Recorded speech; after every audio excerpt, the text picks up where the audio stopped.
My name is Zuri. I am 36 years old. For nearly 2 decades, my elite status obsessed family in Atlanta believed I was a useless college dropout, a complete failure struggling just to pay my rent. They spent years mocking my clothes, my bank account, and my life choices, completely unaware of the actual life I had painstakingly built from the ground up. They had no idea that I was the managing partner of a top-tier forensic cyber intelligence firm, working directly with federal law enforcement agencies to track down massive financial crimes. They never knew my true power until my grandmother sent me a secret distress code. Exactly 25 minutes later, I arrived at their sprawling mansion with a hidden earpiece and a team of undercover federal agents waiting down the street. Before I continue this story, let me know where you are watching from in the comments below. Hit like and subscribe if you have ever had to stand up to family members who severely underestimated your worth and treated you like a burden. The morning it all went down, I was standing at the head of a massive mahogany table inside a highly classified secured boardroom at the Federal Field Office in downtown Atlanta. I was leading a joint multi-agency briefing for the Securities and Exchange Commission and the FBI Financial Crimes Division. We were tracing millions of dollars in stolen offshore funds, a complex web of shell companies, dummy corporations, and encrypted wire transfers that my team had spent 6 grueling months unraveling. The room was thick with tension. 12 senior agents and federal directors hung on my every word as I projected the latest forensic financial data onto the secure wall-mounted monitors. I was deep into an explanation regarding a Cayman Island account that was actively bleeding money from unsuspecting local investors. Then the burner phone inside my jacket pocket vibrated. It was a secondary device fully encrypted and entirely off the grid, linked to only one person in the entire world: my grandmother Beatrice. I paused my presentation immediately, the red laser pointer hovering over a complex diagram of offshore bank accounts. Strict federal protocol dictated that all personal devices be powered down and secured in lockers outside the sensitive compartmented information facility. But this specific phone was a non-negotiable exception I had demanded when taking the contract. I reached into my pocket, pulled out the heavy device, and glanced down at the illuminated screen. The text message was incredibly brief, consisting of just 2 short sentences. Zuri, bring the purple sweet potato tart. I am craving it. To anyone else in this world, it sounded like a sweet, harmless request from a 78-year-old woman wanting a homemade dessert from her eldest granddaughter. But my blood ran completely cold. The air in my lungs turned to sharp ice. I closed my eyes for a fraction of a second, grounding myself against the sudden violent wave of absolute terror that threatened to overtake my carefully maintained professional composure. That phrase was not about dessert or cravings. It was a highly specific, predetermined distress code. When I was 12 years old, long before I fully understood the toxic, suffocating, and incredibly fake nature of my parents' social climbing lifestyle, Grandma Beatrice and I used to bake together in her vintage kitchen. Grandma Beatrice was the true foundation of our family. She was a fiercely independent woman who had quietly amassed a massive portfolio of commercial real estate during the Jim Crow era. While my parents flaunted leased cars and mortgaged properties to look rich, Grandma Beatrice held actual generational power. She was the only one who ever truly saw me, the only one who celebrated my sharp, analytical mind instead of trying to mold me into a compliant socialite. We made purple sweet potato tarts every single Thanksgiving. One rainy afternoon, after a particularly explosive argument, where my mother Vivian had locked me out of the house for embarrassing her in front of her wealthy country club friends by wearing scuffed shoes, Grandma Beatrice drove over and found me shivering on the wet porch. She wrapped me in her heavy wool coat, took my freezing face in her warm, calloused hands, and wiped away my angry tears. She told me that day, Zuri, if you are ever in real trouble, if you are ever truly scared and cannot say it out loud because someone is listening, you tell me you want the purple sweet potato tart. I will drop everything and come running. We kept that secret code alive for 24 long years. I had only used it once during a severe medical emergency in my sophomore year of college. Grandma Beatrice had never used it, not once in her entire life, until today. I slowly lowered the laser pointer and placed it gently on the polished wood of the boardroom table. The silence in the federal briefing room was heavy, expectant, and incredibly dense. The regional director of the FBI cleared his throat, looking at me with mild confusion furrowing his brow. "Is there a problem, Director?" he asked, his deep voice echoing in the large, soundproofed room. I looked up, meeting the eyes of the highest-ranking federal law enforcement officers in the southeastern region. "My grandmother is in imminent danger," I said, my voice steady, cold, and betraying absolutely none of the panic swirling violently in my chest. "We are halting the briefing right now. We are moving to Buckhead immediately." The room erupted into organized tactical chaos. I did not waste a single second explaining my troubled past or my deeply fractured family dynamics to the federal agents. My team knew better than to question a direct operational order from me. Within 5 minutes, I had stripped off my tailored $2,000 designer suit jacket. I swapped it for a faded, oversized denim jacket and a cheap, unbranded cotton t-shirt I kept in my office go-bag for undercover fieldwork. I kicked off my expensive leather pumps and laced up a pair of scuffed, worn-out sneakers. If I was going to walk into my parents' house today, I needed to play the exact role they expected to see. I had to look like the useless, struggling, impoverished dropout they so deeply despised. I slid a micro earpiece deep into my right ear, concealing the device beneath my thick, natural curls, and activated the encrypted communications channel.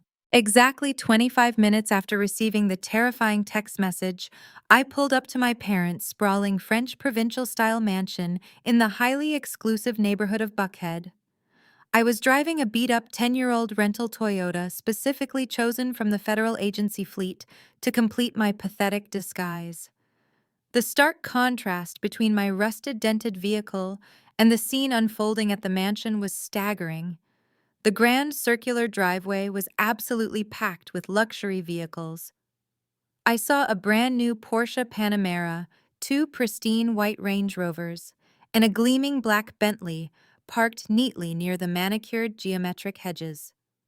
My parents, Richard and Vivian, were clearly hosting one of their famous high society daytime gatherings, projecting their illusion of massive wealth to the local elite. I parked the battered Toyota haphazardly near the very end of the long driveway, the weak engine sputtering loudly before I finally turned the ignition off. Through my concealed earpiece, I heard the crisp, calm, and professional voice of Special Agent Davis. "We are in position," Director Davis reported through the static-free channel. "We have a blacked-out surveillance SUV parked 2 houses down on the left, completely out of sight from the main property line. We have eyes on the front perimeter, and we are actively monitoring your audio feed. Just give the word, and we will breach." "Copy that," I whispered back quietly, adjusting the frayed collar of my faded denim jacket to hide my racing pulse. "Hold your position strictly until I signal. Do not move unless I give the clear." I walked slowly up the winding custom-laid stone path toward the grand double doors of the mansion. The air was thick and heavy with the stifling humidity of a Georgia afternoon, but I felt absolutely nothing. No fear, no hesitation, no residual childhood anxiety whatsoever. I had spent 18 long years letting these superficial people tear down my self-esteem, letting them convince me I was an absolute nothing, because I chose a path different from the perfect doctor or lawyer mold they ruthlessly demanded. I could hear the muffled, pretentious sounds of polite laughter and soft classical music drifting smoothly from the open windows of the massive sunroom. I stepped up onto the expansive front porch, the imported marble feeling cool and solid beneath the thin soles of my scuffed sneakers. I pressed the brass doorbell, the trap now fully set. My toxic family was now doomed. The heavy oak door swung inward before my finger could retreat from the brass bell. Standing in the grand entryway was my younger sister, Chloe. At 34 years old, she was the golden child of the Sinclair family. She wore a pristine white designer sheath dress that hugged her figure perfectly. However, my trained eyes immediately caught the unnatural stillness of her forehead. The fresh, heavy Botox injections severely limited her facial expressions, giving her a frozen doll-like appearance. She was a plastic surgeon who sampled her own inventory far too often. The moment her surgically enhanced gaze landed on my faded denim jacket and scuffed sneakers, her perfectly painted lips curled into a harsh sneer. She stepped forward deliberately, planting her stiletto heels right in the center of the threshold to block my entrance. She crossed her arms, shifting her weight defensively. The sheer contempt radiating from her was a familiar toxic energy I had endured my entire life. Growing up, Chloe received brand new luxury cars, lavish graduation parties, and an endless stream of parental praise. I was simply the dark cloud, the disappointment they actively hid from their elite social circle. Her eyes darted nervously past my shoulder toward the street, scanning the neighborhood before snapping back to my face with intense hostility. "What are you doing here, Zuri?" she demanded, her voice an aggressive whisper, designed to keep the wealthy guests inside from hearing our exchange. "Did you come to beg for rent money again? You know Mom and Dad cut you off years ago." Her gaze dropped to my worn-out shoes with absolute disgust. I did not flinch. I let her words wash over me, feeling nothing. I had trained myself to detach from their emotional abuse, burying the hurt beneath cold logic. "You need to turn around and leave right now," Chloe continued, her tone dripping with unearned superiority. "We are hosting a highly exclusive event today. Darius invited his top-tier investment clients.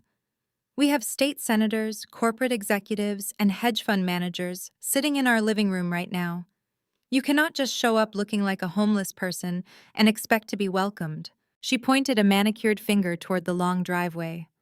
"Move that rolling trash can of a car to the service alley immediately. You are an absolute eyesore. If Darius sees that rusted piece of junk parked next to his clients' vehicles, he will lose his mind. We have a pristine reputation to maintain in Buckhead, and you are not going to ruin it with your poverty-stricken aesthetic." I remained completely silent, letting her exhaust her manufactured outrage. While she ranted about status and her husband's client list, my forensic mind was already dissecting every detail of her physical presentation. In my classified line of work, we look for subtle discrepancies, the tiny inconsistencies that reveal massive financial fraud. People hiding catastrophic secrets overcompensate with loud, flashy distractions. Chloe was currently holding a highly coveted matte black Hermes Birkin bag. To the untrained eye of a typical Buckhead socialite, it represented peak wealth, exclusivity, and undeniable status. It was the ultimate flex for a supposedly successful plastic surgeon. It screamed that she belonged in the highest echelons of society. But I did not have an untrained eye. I had spent 8 years investigating luxury asset laundering, tracking illicit funds across the globe for federal authorities. I knew exactly what a legitimate $50,000 handbag looked like, felt like, and smelled like. I focused my gaze sharply on the bag resting against her hip, tuning out the harsh insults still spilling from her mouth. I analyzed the precise angle of the leather grain, noticing a slight stiffness that lacked the buttery suppleness of authentic Togo leather. I noted the specific reflection of light off the palladium hardware, which caught the sun with a cheap metallic glare, rather than a muted, expensive glow. Most importantly, my eyes locked onto the structural stitching along the bottom corner gusset. A genuine Birkin is hand-stitched by master artisans, using a very specific, incredibly difficult saddle stitch technique, creating a slight deliberate angle with every single thread. The bag Chloe was clutching so proudly had perfectly straight, uniform machine-made stitches. Furthermore, the distance between the edge of the leather and the stitch line was exactly 2 millimeters too wide. It was a remarkable forgery, a high-end replica likely costing a few $1,000s on the underground market, but it was absolutely, undeniably a fake. The pieces of the puzzle began snapping together in my mind with terrifying speed. A top-tier plastic surgeon, married to an elite financial advisor, does not carry counterfeit bags unless they are trying to hide a massive, crippling cash flow problem. Her clinic was supposedly booming. Her husband was supposedly managing millions. Yet here she was, standing on the porch of a multi-million-dollar mansion gripping a cheap replica like a life preserver. The fake bag was not just a fashion faux pas. It was a glaring neon sign of impending financial ruin. It was the exact type of desperate overcompensating behavior my federal cyber team looked for when profiling targets suspected of severe embezzlement and widespread fraud. I looked up from the counterfeit bag, meeting her hostile, panicked eyes. I did not shed a single tear. I did not raise my voice even a fraction of a decibel. I did not offer a single word of defense regarding my own appearance, my faded clothes, or my beat-up rental car. I simply deployed the cold hard data, utilizing the facts as a precision weapon. The Birkin you are holding is a super fake from a black market dealer in Miami. Chloe. I stated, my voice smooth, steady, and razor sharp. The stitching on the bottom gusset is off by exactly 2 millimeters. The hardware stamp is laser etched instead of hand engraved by an artisan, and the leather edge paint is entirely the wrong shade of black. Her jaw dropped slightly, the heavy Botox preventing a full expression of shock, but the terror in her eyes was unmistakable. Her grip on the handle tightened so hard, her knuckles turned stark white, instantly proving my point. I stepped exactly 1 inch closer, invading her personal space, forcing her to look up at me and confront the reality she was desperately trying to ignore. If you are so worried about embarrassing Darius and his elite friends, I suggested softly, my words calculated to inflict maximum psychological damage. Maybe you should hide that fake bag before they realize the supposedly successful surgeon is actually completely broke. The color drained entirely from her face, leaving her looking pale, sick, and completely terrified beneath her expensive makeup. The absolute certainty in my voice shattered her defensive posture into a million jagged pieces. She was utterly speechless. For the very first time in her pampered, arrogant golden child life, my sister had absolutely no comeback. She could not deflect with an insult about my lack of a college degree. She could not bring up my supposed unemployment. She knew she was caught dead to rights. She knew the facade was failing, and she knew that I was the one holding the hammer that had just smashed the glass. Panic flashed wildly in her eyes as she tried to comprehend how the useless sister she so deeply despised could instantly dismantle her most prized, carefully curated possession with just a few devastating sentences. I did not wait for her to formulate a lie, a denial, or a desperate excuse to save face. I dropped my right shoulder, stepped heavily forward, and executed a firm, deliberate shoulder check directly against her collarbone. The physical impact was not violent, but it was undeniably authoritative and final. It was the physical manifestation of a boundary being permanently destroyed. Chloe gasped loudly, stumbling awkwardly backward on her high stilettos, her fake Birkins swinging wildly against her side as she lost her balance. She caught herself against the heavy oak doorframe, her eyes wide with immense shock and sudden burning humiliation. She had expected me to cower, to apologize, to slink away quietly into the shadows, just like I always did when we were younger. She had expected the old Zuri. Instead, she got the federal director. I did not look back at her as she struggled to regain her composure. I strode powerfully across the threshold, stepping directly into the grand sweeping foyer of the Sinclair mansion. The central air conditioning washed over my face, carrying the heavy, familiar scents of expensive catered food and rich, overpowering floral arrangements. I could hear the clinking of crystal glasses and the low murmur of wealthy voices echoing from the main living room. The very first layer of the family's fake, artificially wealthy and fragile facade had just been cracked completely wide open, and I was fully prepared to meticulously demolish the rest of it. I stepped out of the foyer and crossed the threshold into the expansive sunken living room. The massive space was a meticulously staged performance of African American elite excellence designed entirely to intimidate and impress.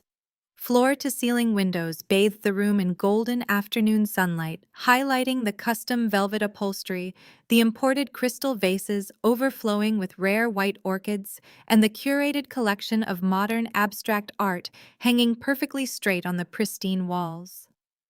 A black grand piano sat completely untouched in the far corner, serving merely as an expensive prop. The air carried the distinct heavy scent of expensive catered hors d'oeuvres, roasted duck and truffle oil, mingled with the cloying aroma of top-tier designer perfumes and expensive colognes. I instantly recognized several prominent figures milling about with champagne flutes in their hands. Pastor Thomas, the charismatic and politically connected leader of the largest megachurch in the city, stood near the towering marble fireplace, nodding sagely as he conversed deeply with a group of impeccably dressed women. These women were the top-ranking board members of the local Jack and Jill chapter, draped elegantly in pastel silk dresses and sporting flawless silk presses, their laughter polite, measured, and entirely hollow. Sitting stiffly on a cream-colored love seat directly across from the fireplace was Arthur Sterling, the highly sought-after, ruthlessly expensive family attorney. He was clutching a thick brass-locked leather briefcase to his chest, as if his very life depended on its contents. It was a perfectly choreographed tableau of wealth status and generational prestige. Every single detail, from the ambient classical music drifting softly from concealed surround sound speakers to the exact geometric placement of the polished silver serving trays, was meant to project an impenetrable, overwhelming aura of financial and social success. My sudden appearance in a faded, oversized denim jacket and scuffed, cheap sneakers was the equivalent of throwing a dirty brick through a beautiful stained glass window. The low, sophisticated hum of polite conversation began to falter the very moment I entered the room. Heads turned slowly. Judgments were instantly formed behind polite, frozen smiles. I could feel their sharp, critical eyes raking over my cheap clothing, their collective confusion rapidly morphing into thinly veiled disgust. I ignored every single one of them. My intensive federal training had taught me exactly how to completely tune out the useless white noise of a crowded room and scan efficiently for the primary target.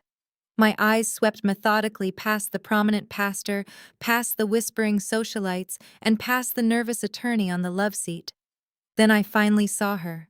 Tucked away in the furthest, darkest corner of this massive living room, intentionally positioned behind a large decorative potted palm tree to carefully obscure her from the main gathering, sat Grandma Beatrice. She was confined rigidly to a heavy motorized medical wheelchair.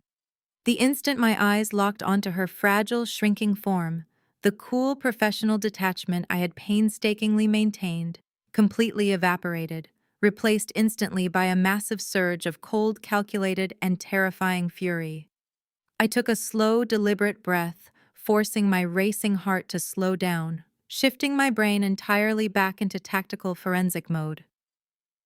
Beatrice was wearing a beautiful tailored lavender dress, clearly picked out and forced upon her by my mother to make her look presentable for the guests. But everything else about her was horrifyingly wrong. Her posture was completely unnatural and deeply disturbing. She was slumped heavily to her left side, her chin resting dangerously close to her chest, held upright only by the tight, restrictive safety straps of the medical wheelchair cutting into her shoulders. But it was her eyes that made the blood in my veins run completely cold. They were wide open, massively dilated, and filled with an absolute screaming primal terror. She was looking directly at me, recognizing me through the fog, desperately trying to communicate a warning, but her jaw hung completely slack. I watched closely as she attempted to form a single word, but her lips only trembled weakly, producing a thick, wet, unintelligible slur that broke my heart. A thin line of saliva escaped the corner of her mouth, soaking slowly into the pristine lace collar of her lavender dress. My specialized forensic intelligence training kicked in instantly, analyzing the raw physiological data presenting right in front of my face. Grandma Beatrice did not have severe dementia. I had spoken to her on a highly secure, encrypted line just last week, and her mind was as sharp and clear as a flawless diamond. This was absolutely not cognitive decline. This was forced chemical restraint. I rapidly calculated her estimated body weight against the severe visible symptoms she was displaying. The profound psychomotor impairment, the thick, slurred speech, the total inability to control her facial muscles, combined with the paradoxical, wide-eyed panic, painted a very specific, terrifying medical picture. Someone in this house had dosed her with a massive, highly dangerous amount of powerful central nervous system depressants. Based on the pronounced drooping of her right eyelid and the specific labored pattern of her shallow breathing, I deduced a heavy, unauthorized cocktail of powerful benzodiazepines, likely a massive dose of lorazepam, intentionally mixed with a potent antipsychotic to force total physical compliance. The dosage was recklessly high, bordering dangerously on a lethal overdose for a woman of her advanced age and fragile physical constitution. This was no longer a simple family disagreement over estate planning or property management. This was active, malicious, highly premeditated medical abuse. They had literally drugged their own matriarch into a stupor just to steal her massive real estate empire. My hands curled into extremely tight fists at my sides, the cheap fabric of my denim jacket pulling taut across my tense shoulders. I took one heavy, deliberate step toward the dark corner of the room, fully prepared to physically rip the wheelchair away from the wall and roll her straight out the front door and down the driveway. But before I could take a second step forward, my peripheral vision caught a sudden aggressive movement cutting swiftly through the crowded room. My parents, Richard and Vivian, had finally spotted me. They were standing proudly near the grand piano, entertaining a lucrative group of Darius's high-net-worth investment clients with fake laughter. The exact moment their eyes landed on my faded clothes and unkempt appearance, the flawless, charming smiles they had been wearing completely vanished. The physical transformation was instantaneous and truly terrifying. Vivian's face contorted violently into a mask of pure, unadulterated rage, the polite society hostess evaporating instantly to reveal the vicious, ruthlessly controlling woman I had known my entire life. Richard's jaw clenched so hard, a thick muscle jumped violently in his cheek. He quickly murmured a smooth, practiced excuse to the wealthy clients, apologizing deeply for the sudden interruption before he and Vivian broke away aggressively from the group.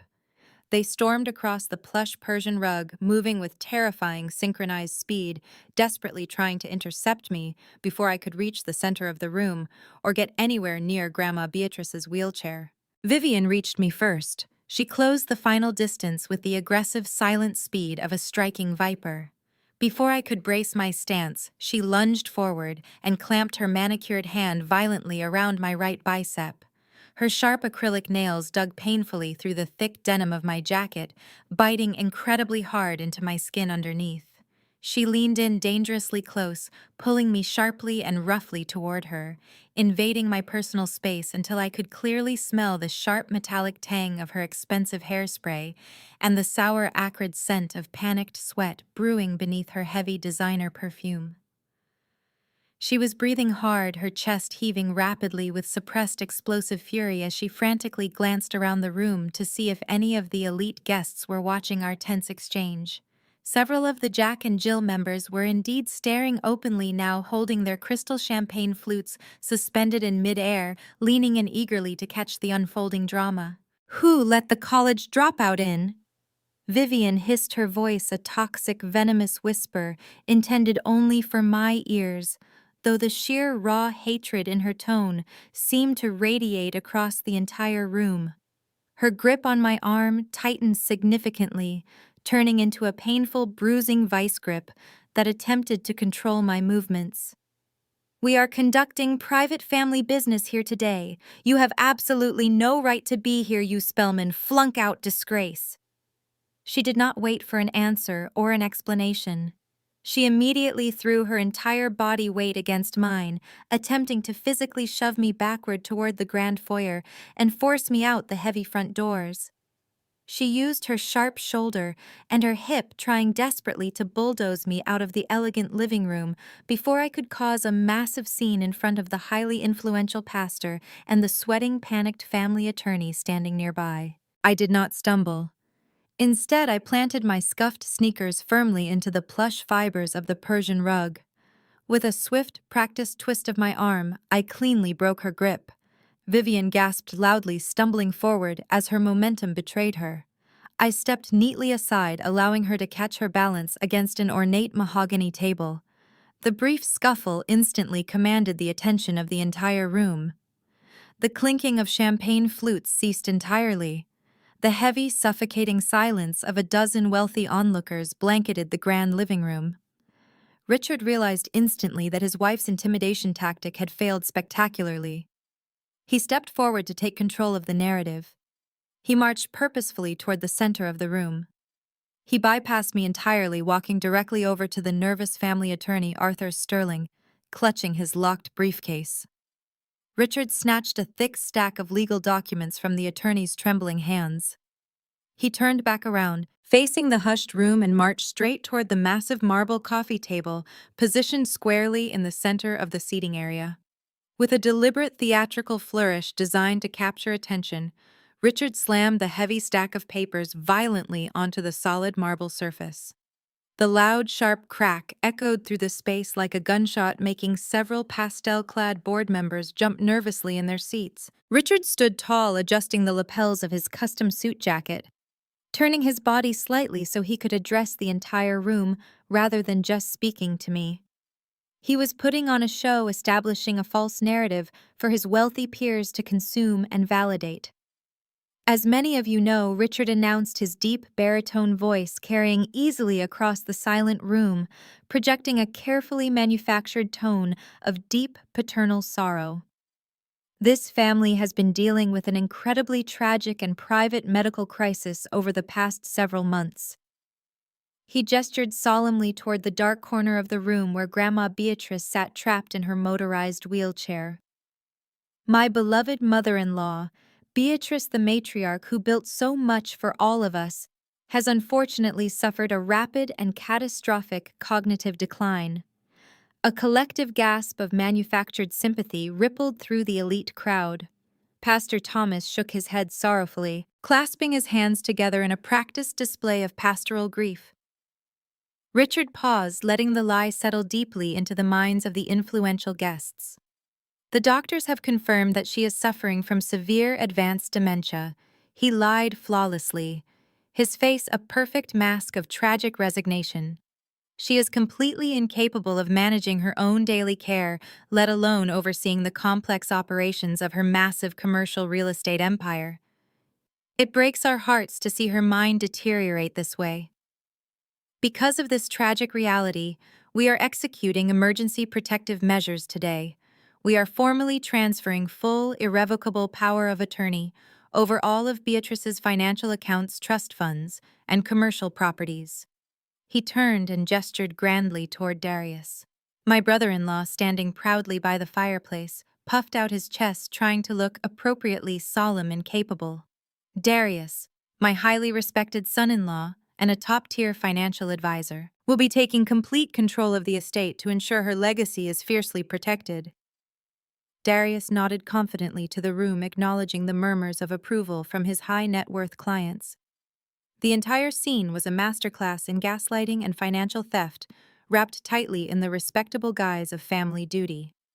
My forensic mind rapidly processed the legal implications. A full, irrevocable power of attorney would grant Darius unchecked access to millions of dollars in liquid assets and prime real estate.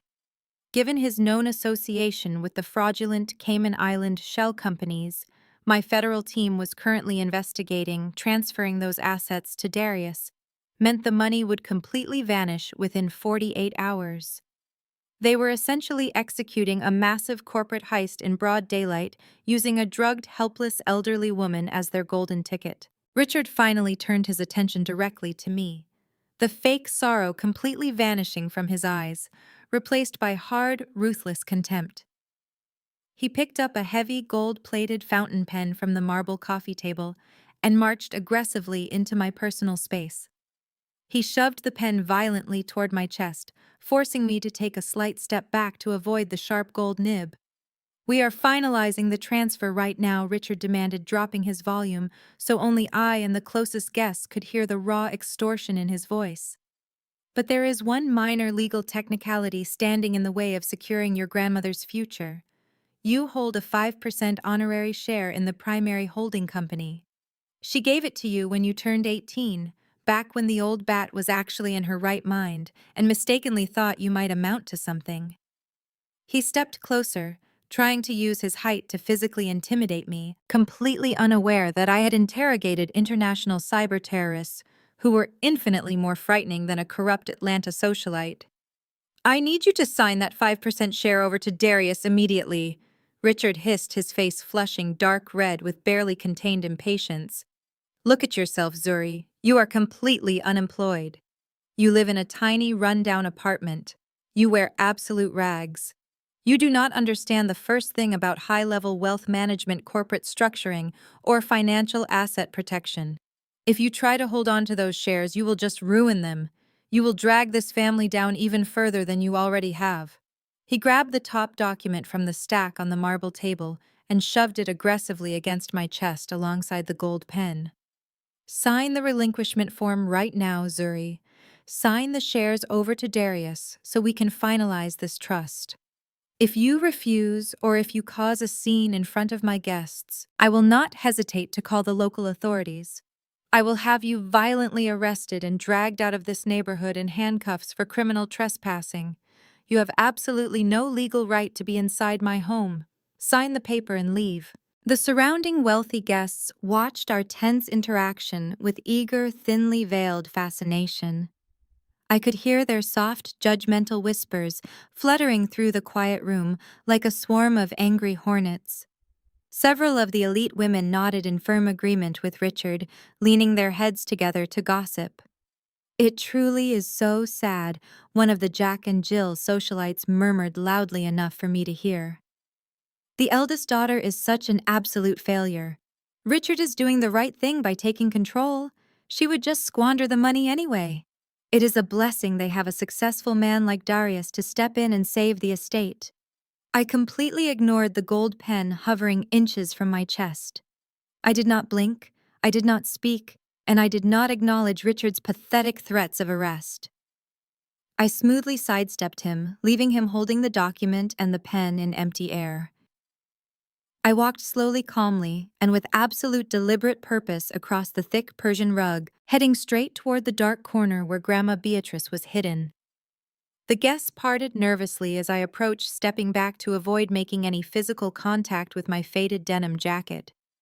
I reached the motorized wheelchair and dropped slowly to my knees on the hardwood floor, bringing my face perfectly level with hers. Up close, the chemical smell of her sweat confirmed my worst suspicions. Her breathing was dangerously shallow. I carefully reached out and slipped my right hand gently into her trembling left hand. Her skin was incredibly cold and clammy, completely devoid of its usual comforting warmth. I maintained intense, unbroken eye contact with her dilated, terrified eyes. I waited, holding my breath, trusting the secret bond we had forged 24 years ago. Slowly, painfully, Grandma Beatrice's index finger twitched against my palm. She weakly tapped the center of my hand once. She paused, fighting through the heavy, suffocating fog of the unauthorized sedatives. She tapped my palm a second time. Then, with an agonizing burst of desperate effort, she tapped my hand a third and final time. The confirmation was absolute. She was completely trapped. She was being held hostage in her own home, fully aware of the massive theft unfolding right in front of her, chemically paralyzed and unable to scream for help. The raw, burning fury inside my chest solidified into cold, unbreakable federal authority. I gently squeezed her hand, a silent promise that the nightmare was officially over. I slowly and deliberately stood up from the floor, straightening my tense spine to my full height. I turned slowly to face Richard Vivian Darius and the silent room full of elite, whispering witnesses. The temperature in the grand living room felt as though it instantly plummeted to sub-zero, the heavy air turning brittle and sharp as I prepared to launch the first devastating strike. I reached out and plucked the heavy gold fountain pen directly from Richard's aggressive grip. He smirked, assuming I was finally submitting to his relentless bullying, assuming I was permanently broken by their endless psychological warfare. I held the expensive pen up to the light, letting the polished metal catch the bright chandelier glow. Then I simply opened my fingers and let it fall. The heavy pen struck the pristine marble coffee table with a sharp, harsh crack, bouncing off the polished surface and clattering loudly onto the hardwood floor. The sudden sound echoed violently in the completely silent room. "I will sign it," I said, my voice projecting clearly and carrying absolute, undeniable authority across the vast living space.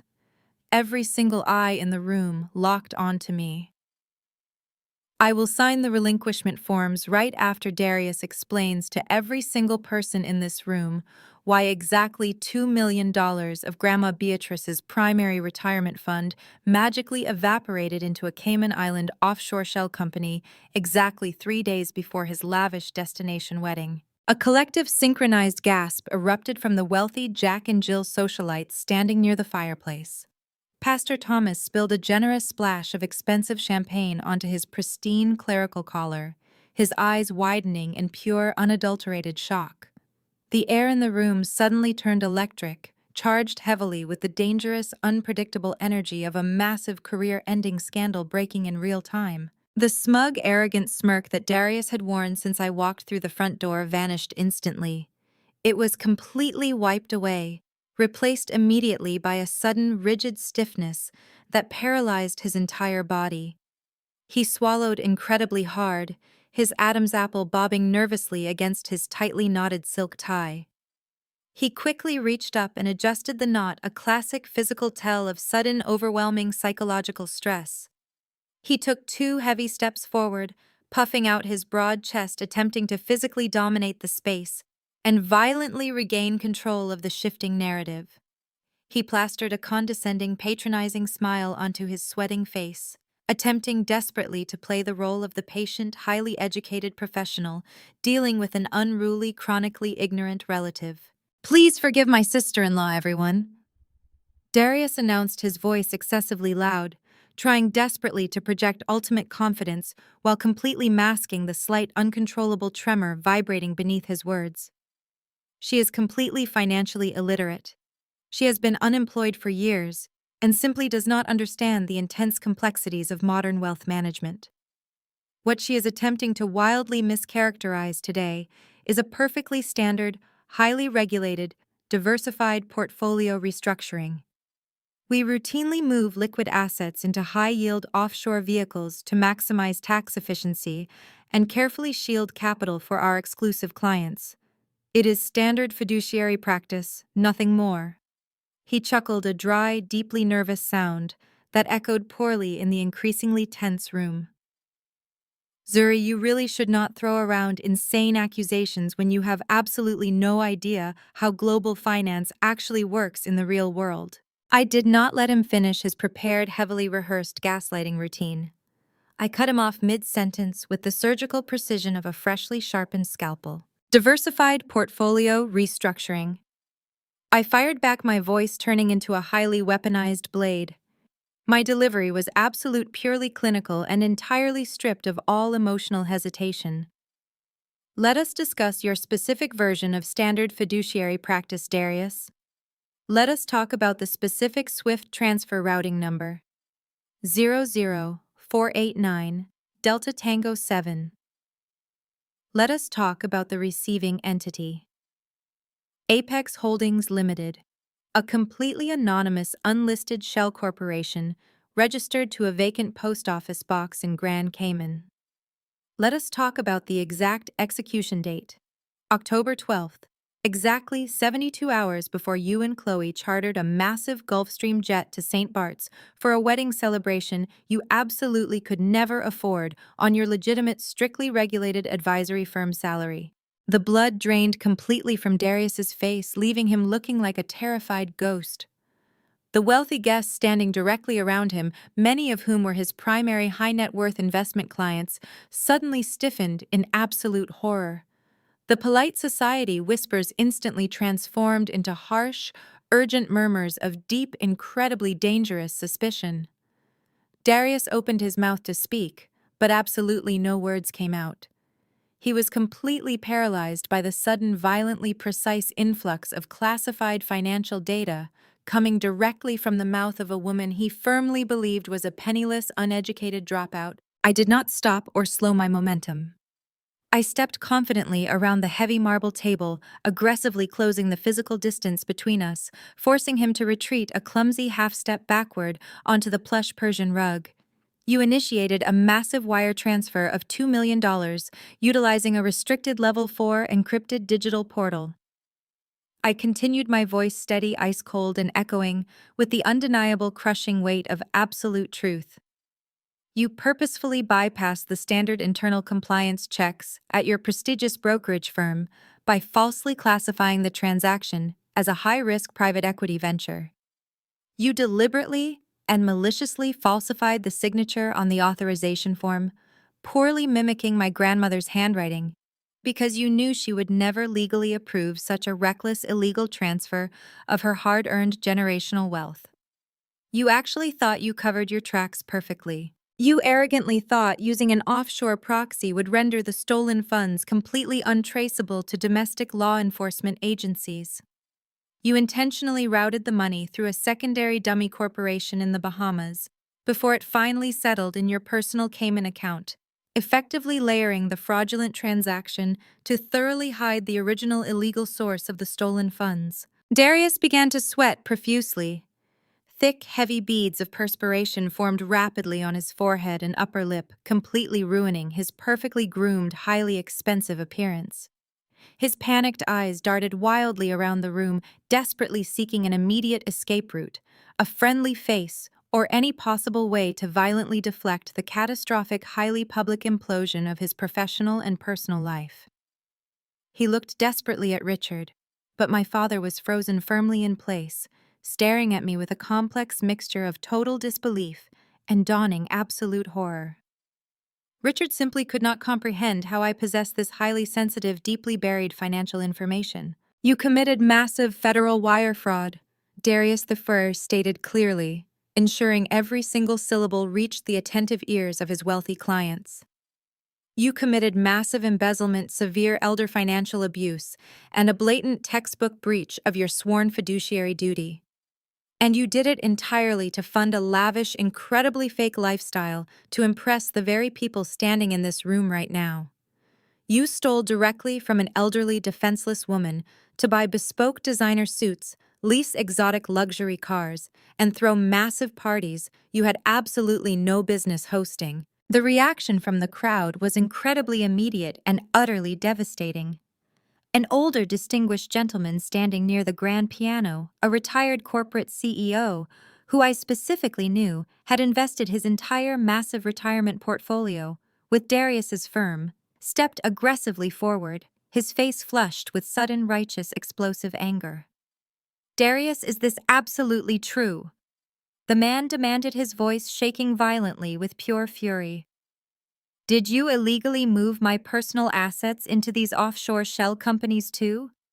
You explicitly told me my portfolio was safely secured in low-risk municipal bonds. Where exactly is my money, Darius? Tell me right now." Darius raised his shaking hands defensively, backing away quickly from his extremely angry client. "Bob, please, I beg you. This is just a massive misunderstanding," he stammered defensively, his smooth-talking, charismatic charm completely shattered into dust. "She is absolutely crazy. She is making all of this up to cause unnecessary trouble. You clearly know her terrible reputation. You know she is a chronic liar." I reached smoothly into the deep pocket of my faded denim jacket and pulled out a thick stack of folded high-resolution satellite photographs and officially printed verified bank ledgers. I tossed them casually onto the marble coffee table right next to the fraudulent power of attorney documents. "I am not making anything up," I said, firmly pointing directly to the papers. Those are the official Cayman Island bank statements for Apex Holdings Limited. They clearly show the exact moment the $2 million hit the account, and they display the subsequent immediate withdrawals used exclusively to pay for the expensive St. Bart's wedding venue, the private jet charter, and the massive diamond ring currently sitting on my sister's trembling finger. The account clearly lists Darius as the sole managing director and sole financial beneficiary. The paperwork is undeniable, indisputable, and completely damning in every possible way. The guests lunged frantically toward the coffee table, abandoning all pretense of polite high society manners.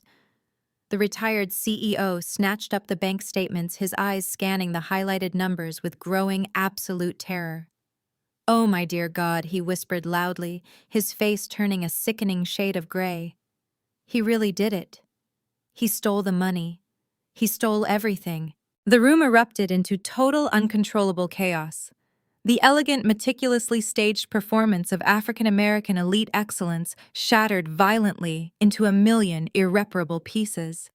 The Jack and Jill socialites began whispering frantically, pulling out their smartphones to desperately check their own vulnerable investment accounts. The family attorney Arthur Sterling dropped his heavy brass-locked briefcase onto the floor, realizing instantly that the documents Richard had just slammed onto the table were part of an ongoing massive criminal conspiracy. Sterling began backing away slowly toward the front door, desperately trying to physically distance himself from the toxic fallout that was about to permanently destroy the Sinclair family name. Darius was completely cornered, trapped like a rat in a complex maze of his own making. He looked desperately at Chloe, seeking any support, but my sister was still frozen by the front door, clutching her fake Birkin bag, completely unable to process the destruction of her perfect, wealthy reality. She stared at Darius with wide, horrified eyes, finally realizing that her entire opulent lifestyle was completely funded by her grandmother's stolen retirement savings. The fake wealth, the counterfeit bags, the leased cars, it was all built on a massive, crumbling foundation of absolute deceit and highly punishable federal crimes. "You are going to federal prison, Darius," I told him, my voice cutting cleanly through the chaotic shouting of his angry clients. "The Securities and Exchange Commission has been actively tracking your offshore movements for 6 straight months. We know all about the dummy corporations in the Bahamas. We know about the falsified compliance reports. We know exactly how you systematically drained my grandmother's accounts to fund your pathetic, desperate attempt to look rich. You are not a financial genius. You are a common thief wearing an expensive suit. You are completely finished." The echo of my final judgment hung heavily in the suffocating silence of the grand living room. Darius stood completely paralyzed, stripped entirely of his manufactured confidence. Before he could even attempt to form another pathetic excuse, Richard finally broke his stunned paralysis. My father surged forward, his face twisting into a mask of purple vein popping fury. He positioned himself physically between me and his exposed son-in-law, desperately attempting to construct a final crumbling wall of defense. He pointed a trembling manicured finger directly at my face, spit flying from his lips as he shouted, "You psychotic liar!" Richard bellowed, his booming voice echoing off the vaulted ceiling and making the crystal chandeliers rattle above our heads. He desperately tried to project righteous indignation, but the raw, unadulterated panic in his eyes betrayed him completely. "You come into my home uninvited, dressed like an absolute vagrant, and dare to hurl these insane, baseless accusations at my family. You are nothing but a jealous, bitter failure. You are furious because Darius and Chloe have actually built something beautiful, while you have absolutely nothing to show for your pathetic life. We built a powerful, untouchable legacy in the city, Zuri. We built an empire of respect and wealth, and you are just a toxic, envious child trying to tear down everything we created because you could never measure up to our standards." Richard plunged his hand frantically into the breast pocket of his tailored suit, pulling out his expensive smartphone. He jabbed his thumb aggressively against the screen, his hands shaking so violently he nearly dropped the device onto the Persian rug. "I am calling estate security right this second," he announced loudly, turning to reassure his horrified, murmuring guests. "I am having this deranged woman forcefully removed from the premises. Please, everyone, remain calm. I deeply apologize for this unfortunate disturbance. My estranged daughter has severe mental health issues. She is completely untethered from reality. I did not flinch. I did not raise my voice to match his frantic escalating volume. I simply reached a steady hand into the worn canvas messenger bag slung across my shoulder. I bypassed the cheap lip balm and the loose keys, my fingers wrapping securely around the cool matte metal of my government-issued highly encrypted tablet. I pulled the sleek device out, the stark utilitarian design clashing violently with the opulent, over-decorated surroundings. My Federal Cyber Division team had already established a secure, localized override protocol targeting the Sinclair Mansion network earlier this morning. I tapped the screen exactly twice. Instantly, the massive 85-inch smart television mounted above the marble fireplace blinked out of its dormant state. The serene, looping screensaver of a tropical beach was brutally overridden. The screen flashed bright, blinding white for a fraction of a second before displaying a high-resolution, unredacted legal document. The massive display illuminated the entire living room with a glaring neon red banner stretching across the top of the screen. It read, "Notice of Default and Foreclosure." The sudden burst of light and color from the enormous television instantly drew every single eye in the room. The wealthy guests, the panicked attorney Pastor Thomas, and the local socialites all stared up at the screen in absolute stunned silence. The document was impossible to misinterpret.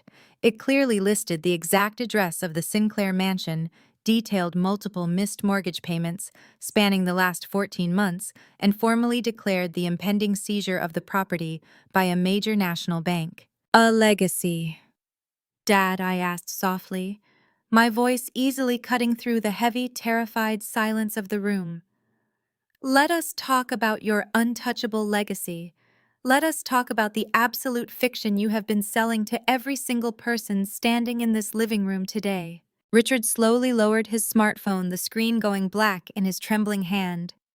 He stared up at the massive television screen, his jaw hanging completely slack, the arrogant bluster draining out of him like water from a shattered vase.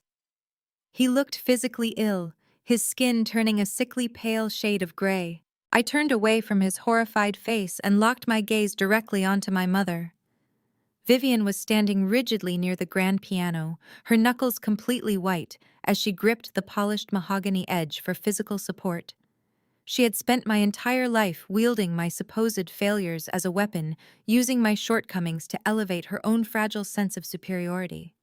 It was finally time to return the favor. You love calling me a failure, Vivian.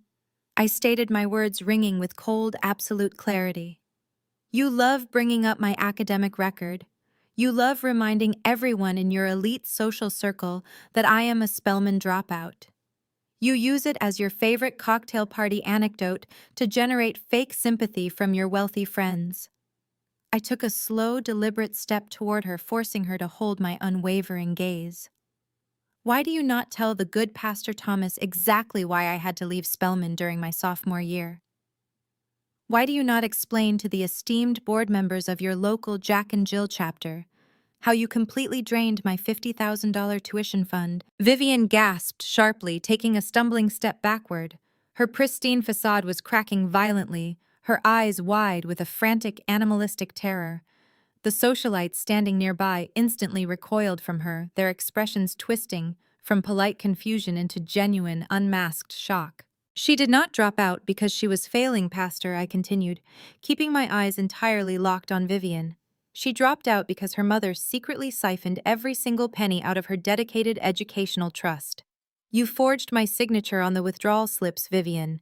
You systematically drained $50,000 meant for my future, and you used it exclusively to pay for your overdue country club memberships.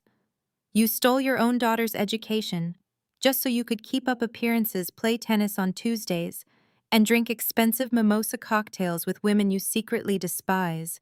You sacrificed my entire future just to maintain the pathetic illusion that you were still wealthy. Vivian brought both of her trembling hands up to cover her mouth, a stifled, strangled sob escaping her lips. She could not formulate a single word of denial.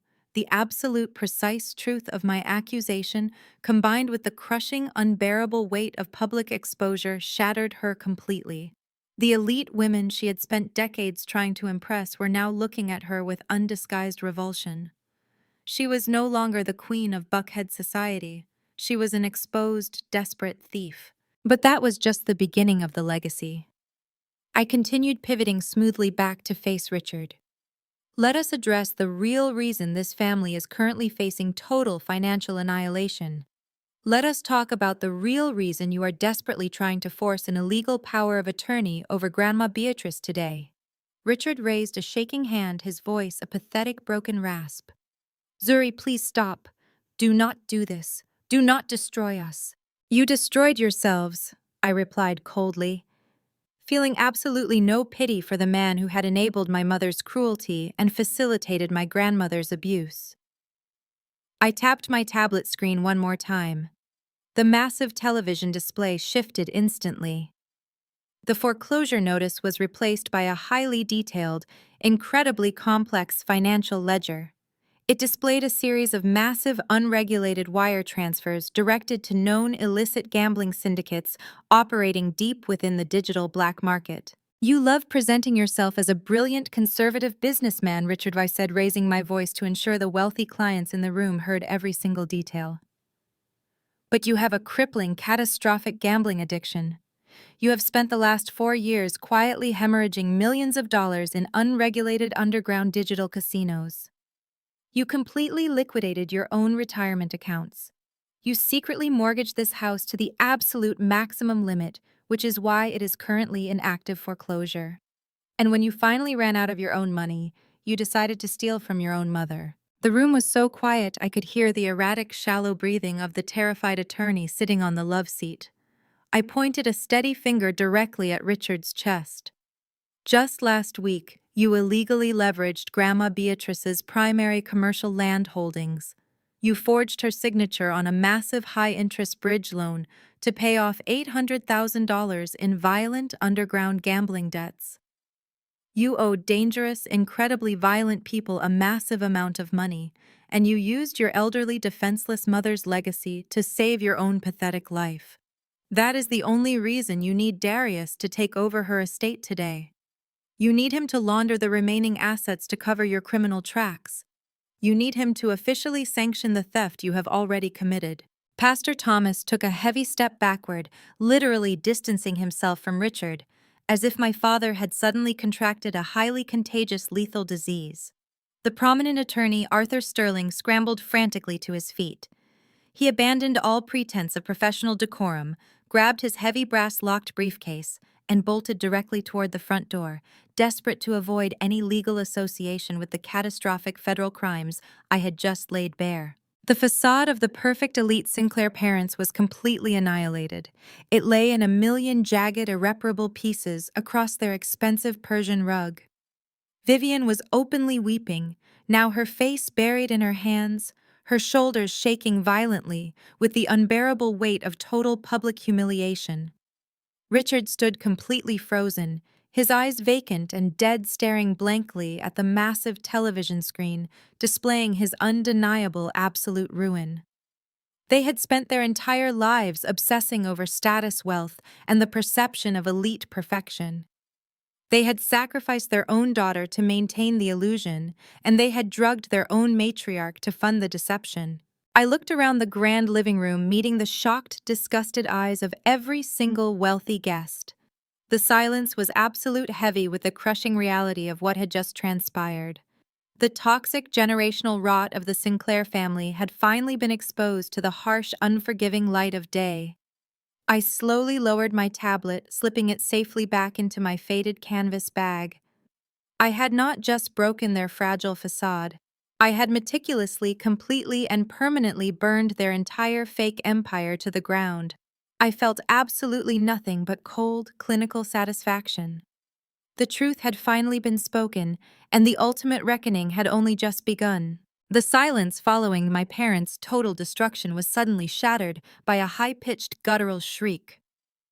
Chloe had been standing frozen near the grand entrance, her hands still desperately clutching her counterfeit designer bag as she watched her husband and parents completely unravel.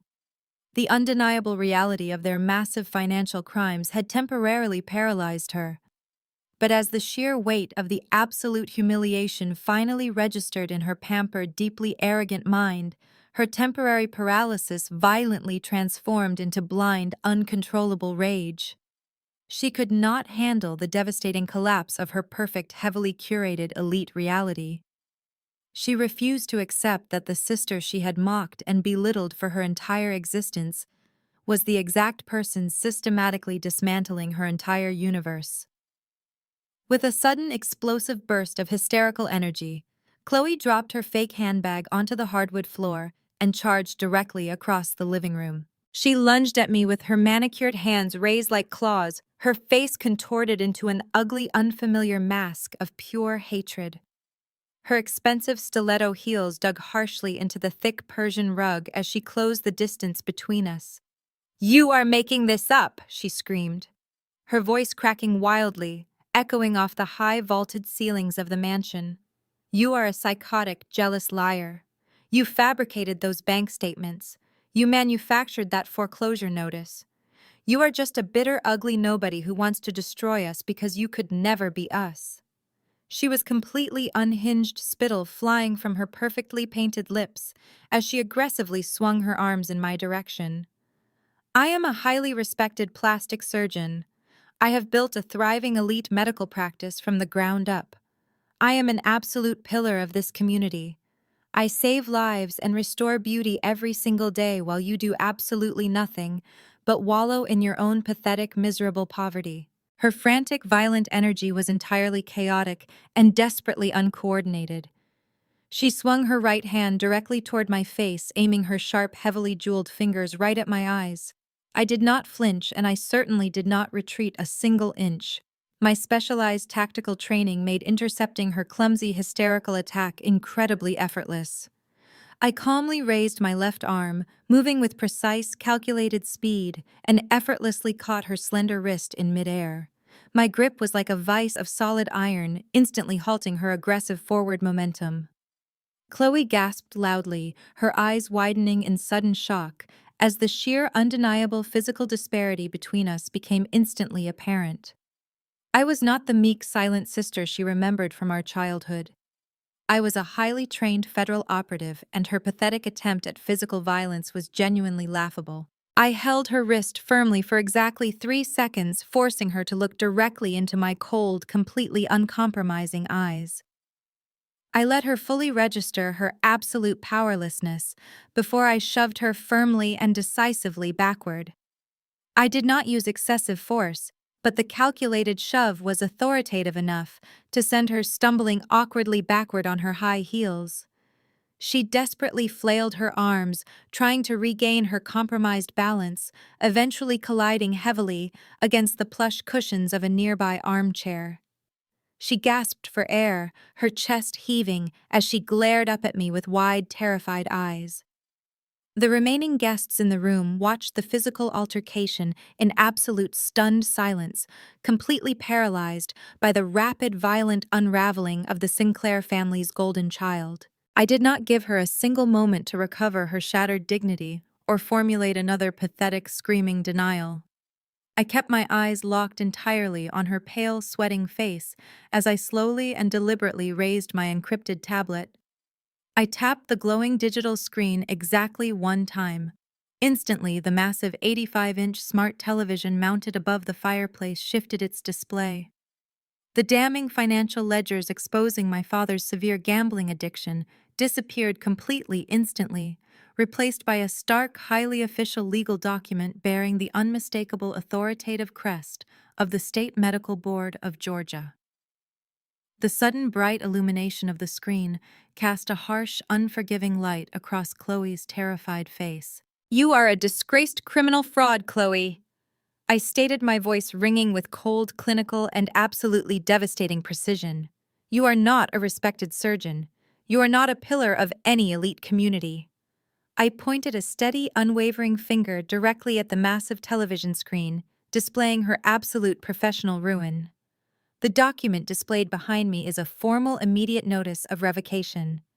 Your state medical license was officially and permanently suspended exactly 30 days ago. You have been actively hiding this catastrophic career termination from your husband, your parents, and your entire wealthy social circle. You are legally barred from practicing medicine, performing surgeries, or operating any type of clinical facility within the borders of this state. The elite socialites gathered in the room, many of whom were heavily invested in maintaining their own youthful appearances, gasped in sudden, unified horror. Several of them instinctively reached up to touch their own surgically enhanced faces. You were not suspended for a minor administrative error. I continued, my voice cutting mercilessly through the rising murmurs of the panicked crowd. You were aggressively investigated and formally stripped of your medical credentials for intentionally and repeatedly injecting your unsuspecting high-paying patients with dangerous black market counterfeit dermal fillers.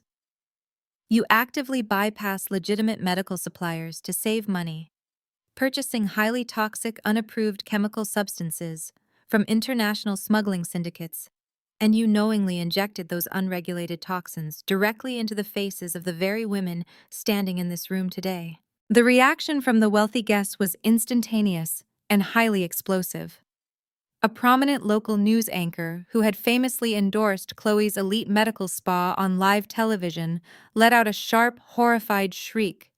"You injected us with counterfeit chemicals," she demanded, her voice trembling violently with absolute outrage and mounting panic. "You told me those fillers were imported directly from Switzerland. What did you put inside my body, Chloe? What exactly did you inject into my face?" The other socialites quickly joined the furious chorus, demanding immediate answers, their polite sophistication completely abandoned in the face of severe, terrifying medical malpractice. Chloe was visibly trembling now, her entire body shaking as she stared desperately at the angry, demanding faces of her former patients and friends. "No," she stammered weakly, her voice dropping to a pathetic, broken whisper. "That is not true. That document is completely fake. It is a massive misunderstanding. The medical board is conducting a routine audit, nothing more. I am a victim of a corporate supply chain error. I did not know the materials were counterfeit. I would never intentionally harm my patients. Please, you have to believe me." She looked around the room desperately, begging for a single shred of sympathy, but she found absolutely none. The women she had manipulated and poisoned were glaring at her with pure, unadulterated hatred. I did not allow her pathetic, stammering denials to gain any traction. I reached calmly into the deep front pocket of my faded denim jacket. My fingers quickly located the small, crumpled piece of yellow carbon paper I had retrieved from a downtown Atlanta pawn shop just 24 hours ago. I pulled the worn receipt out of my pocket and took 2 deliberate steps toward the armchair where Chloe was cowering. "You are so highly respected, Chloe," I said mockingly, my tone dripping with absolute freezing contempt. "You project this flawless, impenetrable image of massive, elite, generational wealth. You carry a fake Birkin bag, you wear expensive designer dresses, and you act like you are infinitely superior to every single person you encounter." I raised my arm and aggressively threw the crumpled yellow pawnshop receipt directly at her chest. The small piece of paper fluttered through the air, hitting her collarbone before dropping softly onto her lap.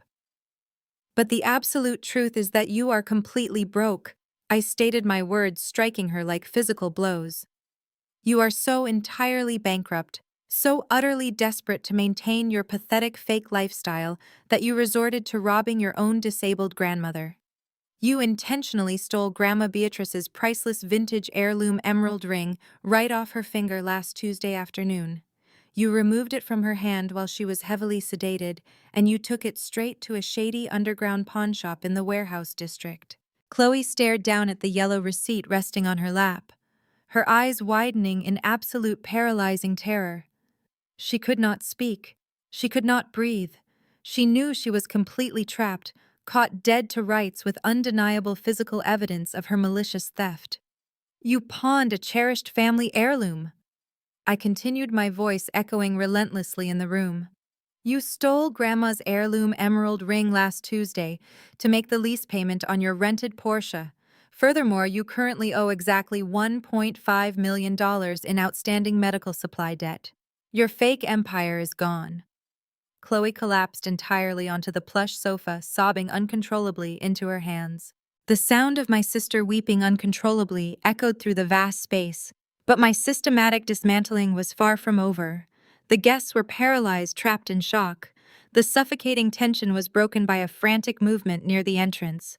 Arthur Sterling, the family lawyer, abruptly halted his retreat. He froze, his hand hovering inches from the doorknob. Running away now in front of dozens of witnesses would instantly implicate him in the crimes I had exposed. He needed to regain control to save his own career. Sterling spun around, his face slick with sweat.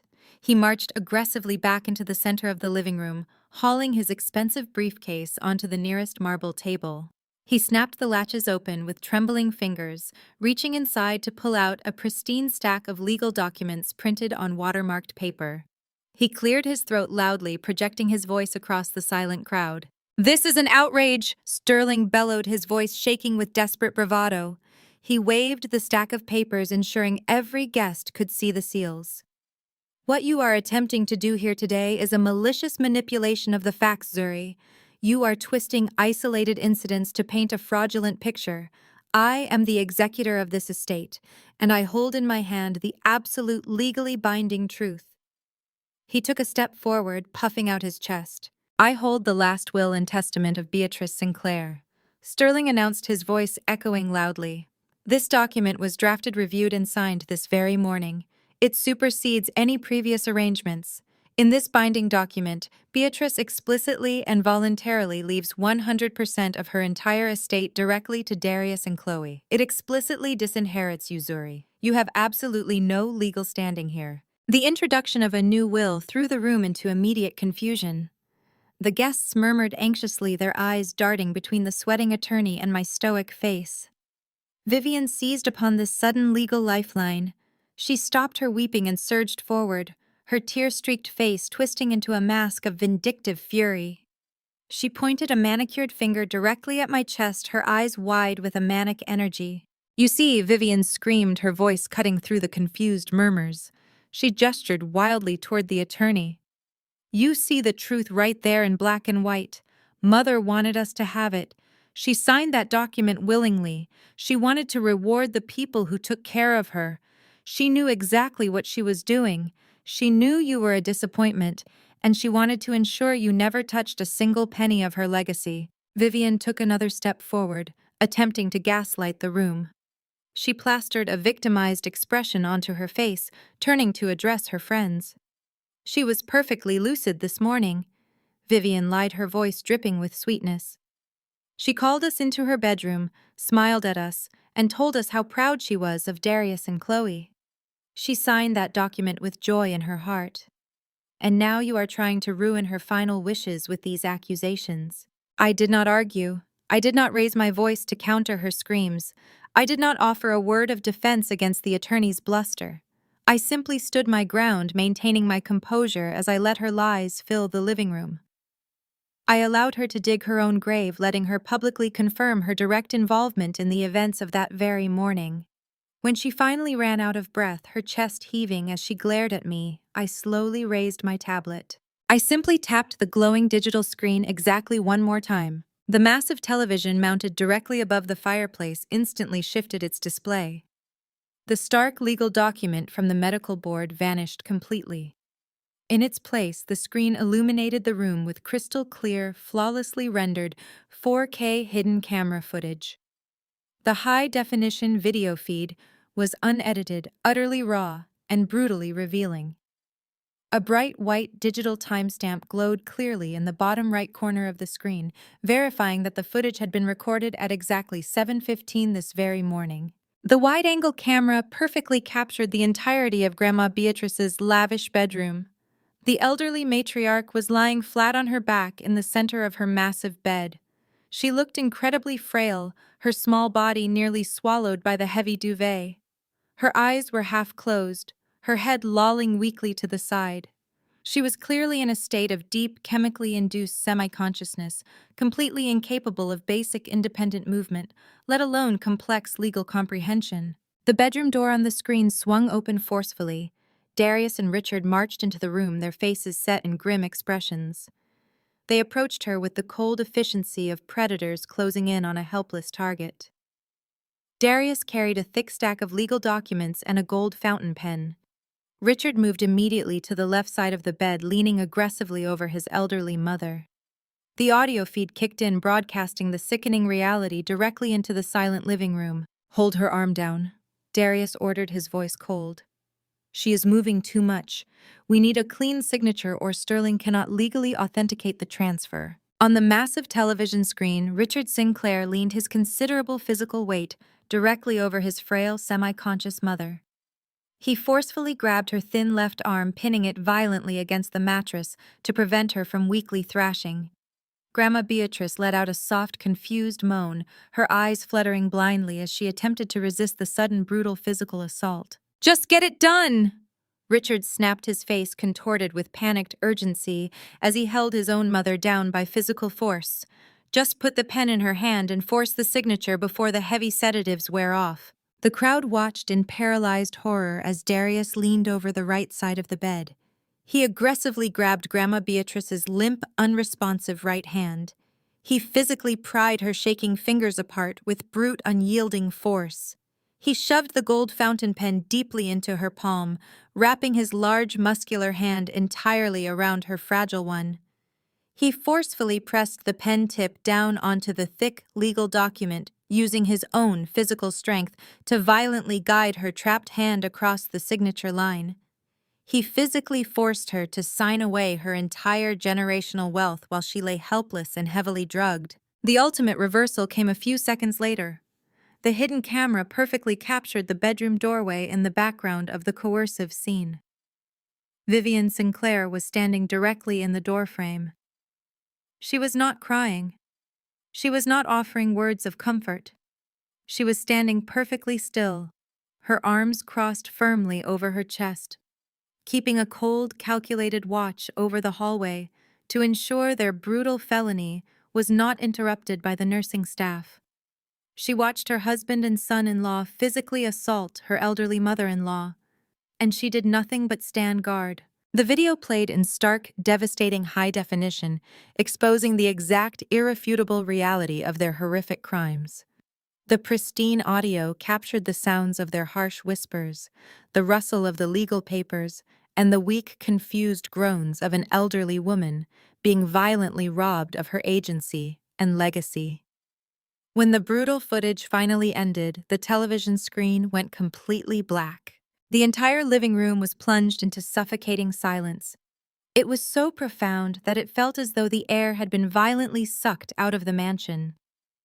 The prominent business leaders and the local elite were utterly paralyzed. They had just witnessed a raw broadcast of severe elder abuse and massive fraud committed by the people hosting this gathering. The sheer evil displayed on the screen shattered any remaining illusions of Sinclair family respectability. Vivian's face drained of color, transforming into a mask of pure terror. Her mouth hung open in a paralyzed scream. She could not gaslight her way out of a video recording. Her pristine world was permanently eradicated. Richard and Darius stood frozen like statues, their eyes wide with the realization that their lives, their freedom, and their futures were officially over. The most violent reaction came from Sterling. He stood near the marble table, eyes bulging at the dark screen. He looked down at the watermarked document clutched in his trembling hand. He looked at the signature he had officially authenticated, the signature he had defended moments ago. He realized he was holding the physical product of forced coercion. By presenting that document, he was actively participating in a highly documented federal crime. He was officially implicated in a massive conspiracy to commit elder abuse, wire fraud, and larceny. His knees buckled. He let out a gasp of terror, opened his sweaty fingers, and let go. His heavy leather briefcase slipped. It crashed violently onto the hardwood floor.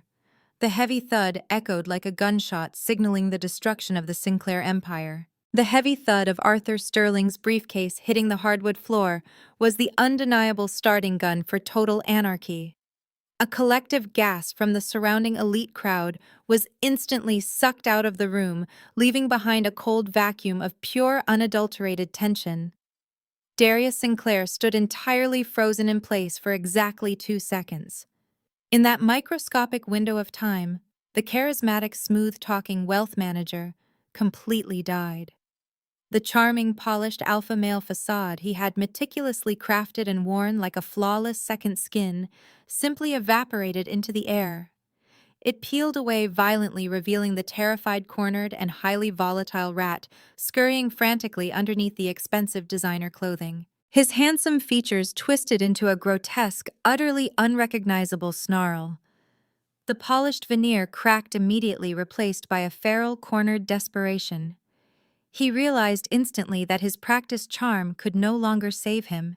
His tailored suit, his expensive watch, his carefully curated vocabulary, all of it was entirely useless against high-definition, unassailable visual evidence of federal crimes. When deception utterly fails, the desperate always resort to raw violence. Darius let out a sound that was half guttural growl, half panicked scream. He forcefully shoved past his weeping wife, his heavy leather shoes stomping aggressively across the priceless Persian rug. He marched directly toward me, abandoning all remaining pretense of high society manners. He was a very large man, broad-shouldered and heavily muscled from endless hours in exclusive gymnasiums, and he clearly intended to use every single ounce of that physical mass to violently reassert his shattered dominance. He closed the physical distance between us in 3 rapid, aggressive strides, invading my personal space with the clear, unmistakable intent to physically intimidate me into absolute submission. He stopped barely an inch from my face. I could feel the intense heat radiating off his sweating skin and smell the sharp metallic tang of pure panic cutting directly through his expensive custom-blended cologne. He puffed out his broad chest, towering menacingly over me, trying desperately to physically eclipse my presence and cast a dark shadow over the undeniable truth I had just exposed to the entire world. His large hands curled into tight, trembling fists at his sides. The thick veins in his neck bulged dangerously against his starched silk collar. Every single muscle in his rigid body was coiled impossibly tight, telegraphing an imminent physical strike. The wealthy guests gasped again, taking hurried, stumbling steps backward, completely horrified by the sudden threat of raw physical violence erupting in the center of the Sinclair mansion. I did not step back. I did not blink. I did not offer him the satisfaction of a flinch or a defensive posture. I stood absolutely rooted to the cold marble floor, my posture relaxed, but entirely prepared, looking up into his bloodshot, manic eyes with nothing but cold, clinical observation. My utter lack of fear infuriated him even further. He wanted me to cower. He wanted me to shrink away in terror, just like his elderly, drugged victim had done in that bedroom. But I simply stared back, turning my eyes into black, empty mirrors, reflecting his impending absolute destruction. He leaned down, bringing his face dangerously close to mine, spittle flying from his lips as he began to rant. His voice dropped to a harsh, guttural bark, devoid of any professional polish. "You think a little illegally obtained video means anything?" Darius hissed, his voice vibrating with a toxic mixture of rage and delusional arrogance. "You think you can just walk into this house, play a heavily edited, completely fabricated recording, and instantly destroy my perfect life?" He gestured wildly with his right hand, pointing a trembling finger toward the dark television screen, and then aggressively back at my face. "I own half the judges in Fulton County," he bellowed, his volume rising to ensure the retreating guests heard his frantic assertions of ultimate authority. "I am a licensed fiduciary. You are a nobody.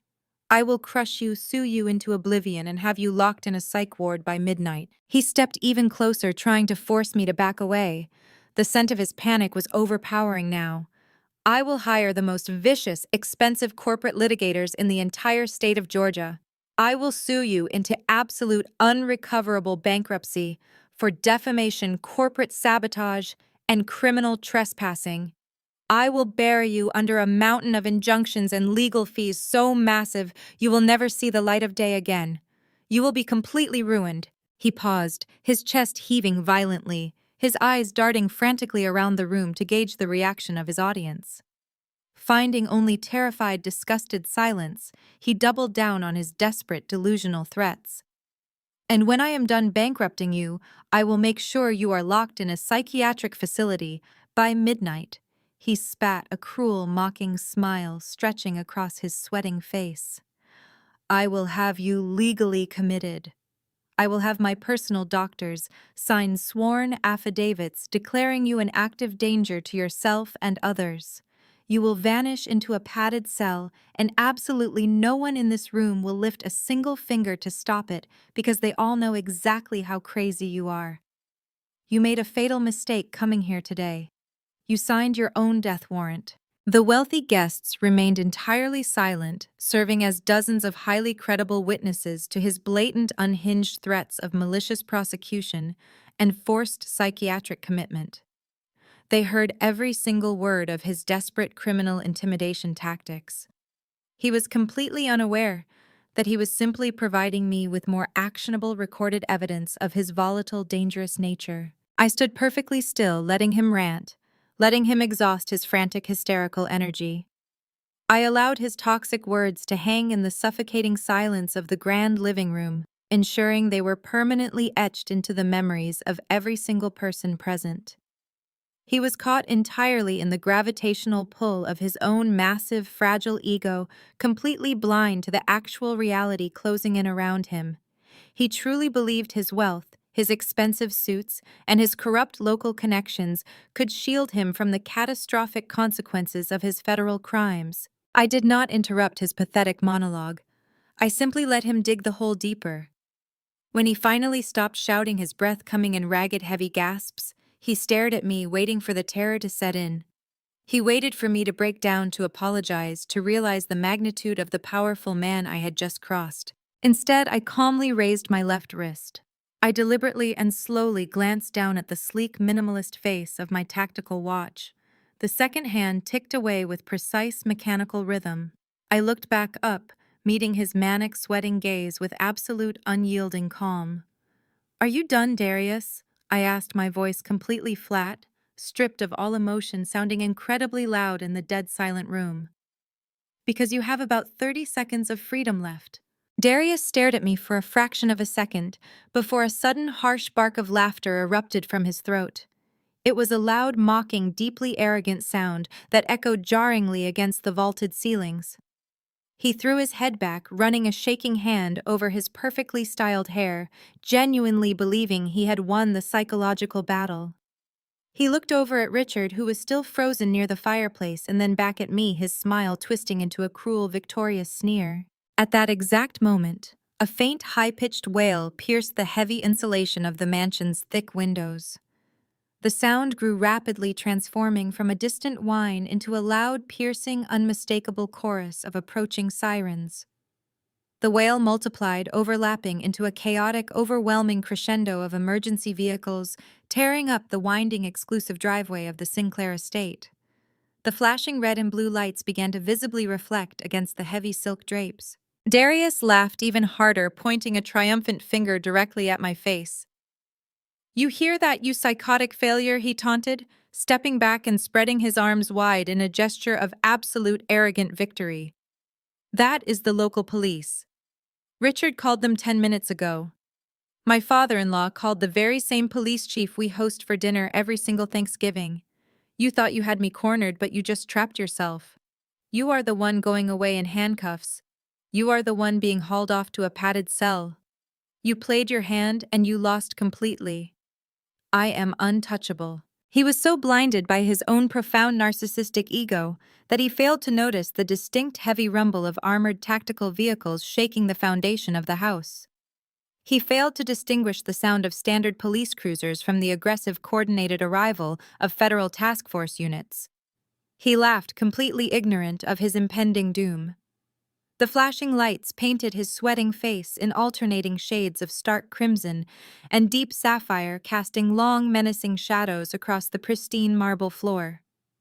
He continued to smile, fully expecting uniformed officers to burst through the heavy oak doors and drag me away in chains. He adjusted his silk tie, straightening his posture, attempting to physically reclaim the role of the outraged, victimized homeowner. The deafening screech of the sirens reached an agonizing peak before abruptly cutting off, leaving a heavy, vibrating silence in their wake. Car doors slammed in unison outside. Heavy booted footsteps marched with militaristic precision across the grand stone portico. Darius smirked, looking toward the entrance, ready to deliver his carefully rehearsed performance to the local authorities. He had no idea that the men standing on his front porch were not there to take his statement. They were there to dismantle his entire existence. The heavy oak doors did not simply open. They were violently breached, swinging inward with a concussive crash that made the remaining guests scream in absolute terror. The heavily armed federal agents flooded the grand foyer, their tactical gear a stark contrast to the opulent surroundings. Darius's smile finally vanished. His arrogant laughter died in his throat, replaced by a suffocating, undeniable terror as the reality of his fatal mistake finally, permanently set in. The heavy oak front doors of the Sinclair mansion did not simply open. They were violently and explosively breached. A massive steel battering ram shattered the custom deadbolts, sending huge, jagged splinters of expensive wood flying across the pristine marble floor of the grand foyer. The concussive crash of the impact echoed like a bomb blast through the cavernous living room, instantly silencing the lingering, panicked murmurs of the wealthy guests. A tidal wave of heavily armed, highly disciplined federal agents poured through the shattered entryway. They moved with terrifying, synchronized military precision, spreading out to immediately secure every single exit and lock down the perimeter of the sprawling estate. They wore dark, heavy tactical gear, Kevlar helmets, and combat boots that thudded ominously against the polished stone. Across the back and chest of every single tactical vest, bold, bright yellow lettering announced their undeniable authority to the horrified room. The letters read FBI Financial Crimes Division. Darius froze entirely. The smug, arrogant smirk that had dominated his face just seconds prior was completely wiped away, replaced by an expression of raw, unadulterated terror. He stumbled backward, his expensive leather shoes slipping clumsily against the edge of the Persian rug. He raised his shaking hands in a pathetic defensive gesture, his eyes darting frantically between the heavily armed agents swarming his pristine living room. He tried to speak, to invoke his supposed legal rights, to demand an explanation, but his throat seized in absolute panic. No words came out.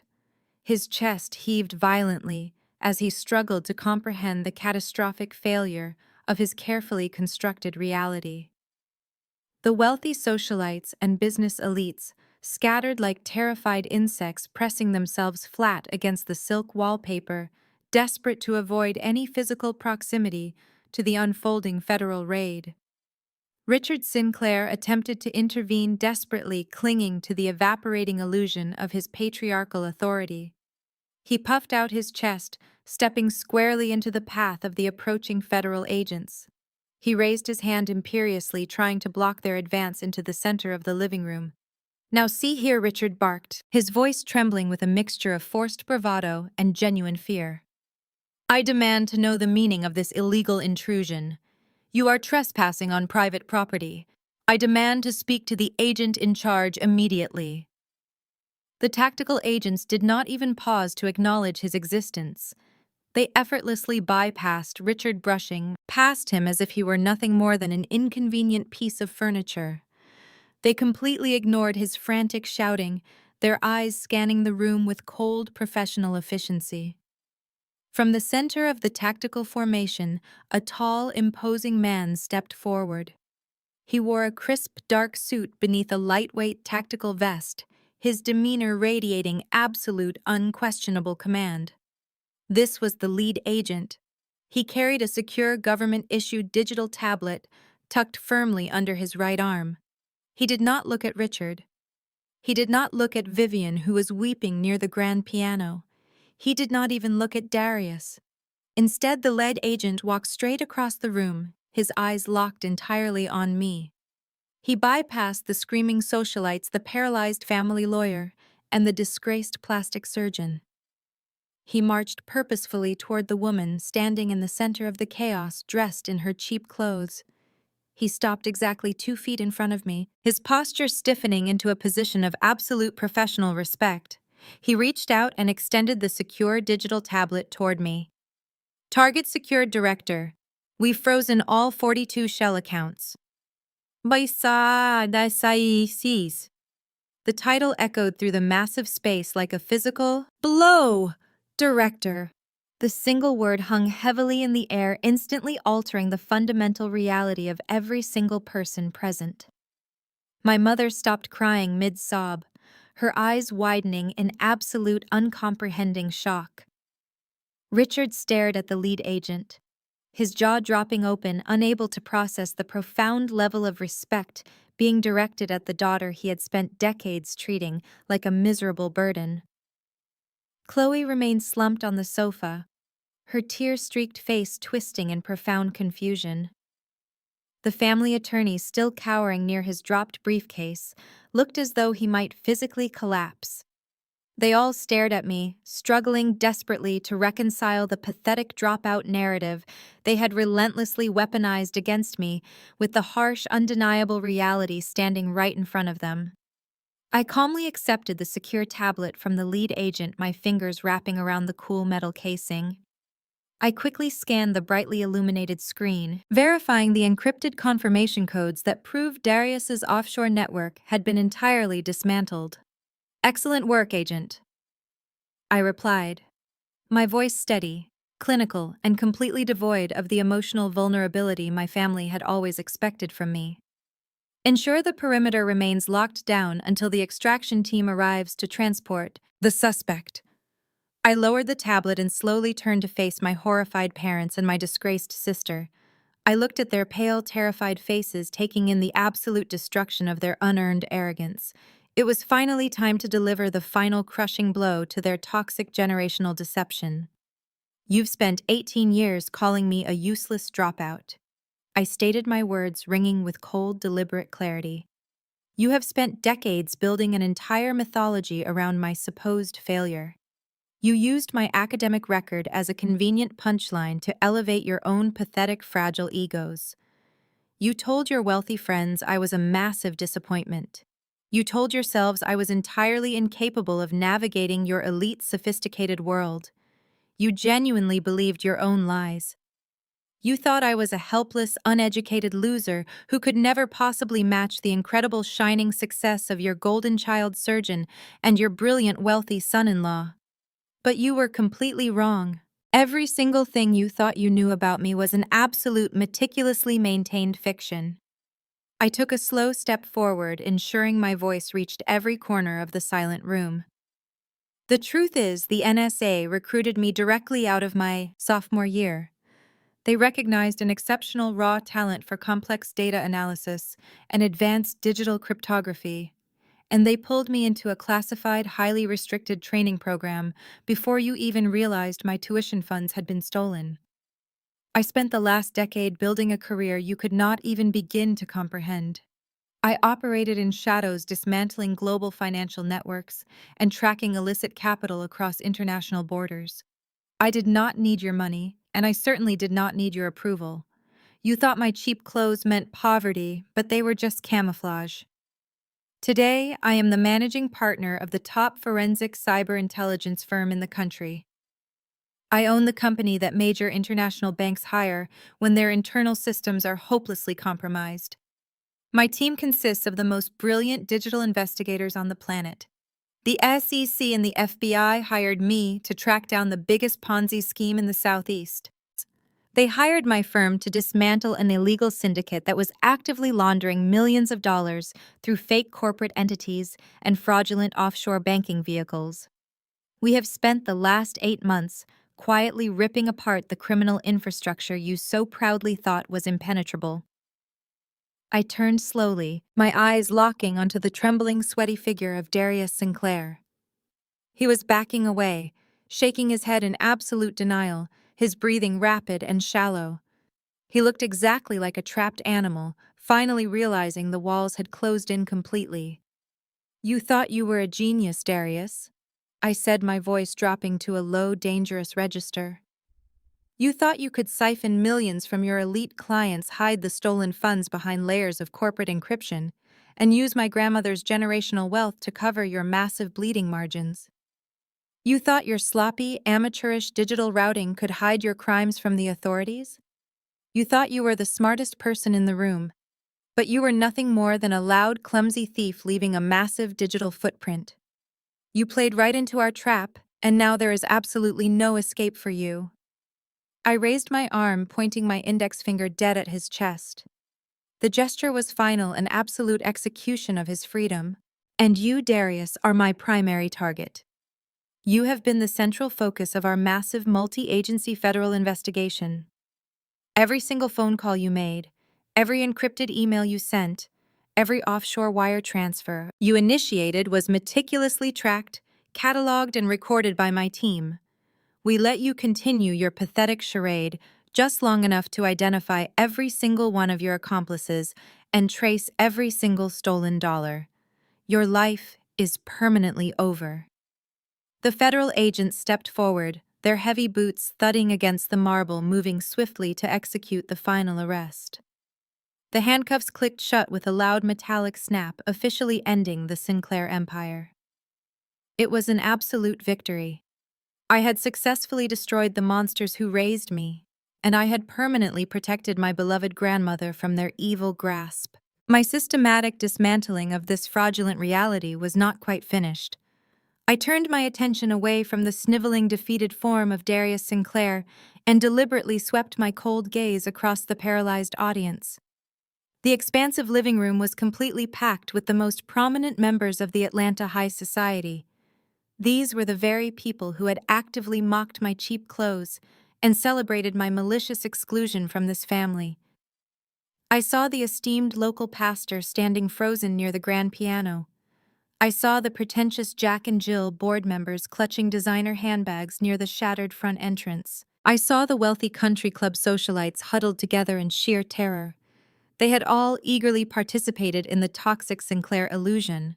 Now they were about to become its final collateral damage. I walked slowly toward the center of the room, my heavy combat boots crunching loudly against the scattered debris from the breached doors.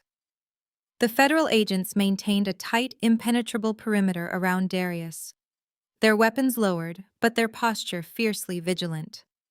The stunned silence of the gathered elite was absolutely suffocating. They stared at me with wide, unblinking eyes, completely stripped of their polished and arrogant social sophistication. I held up the encrypted federal tablet, letting the bright blue light illuminate my face. I cleared my throat, ensuring my voice would carry professional authority. "You all came here tonight to celebrate the continued success of the Sinclair legacy," I announced, my words cutting sharply through the dead air. "You came to drink expensive champagne and bask in the glorious financial returns that Darius consistently promised you."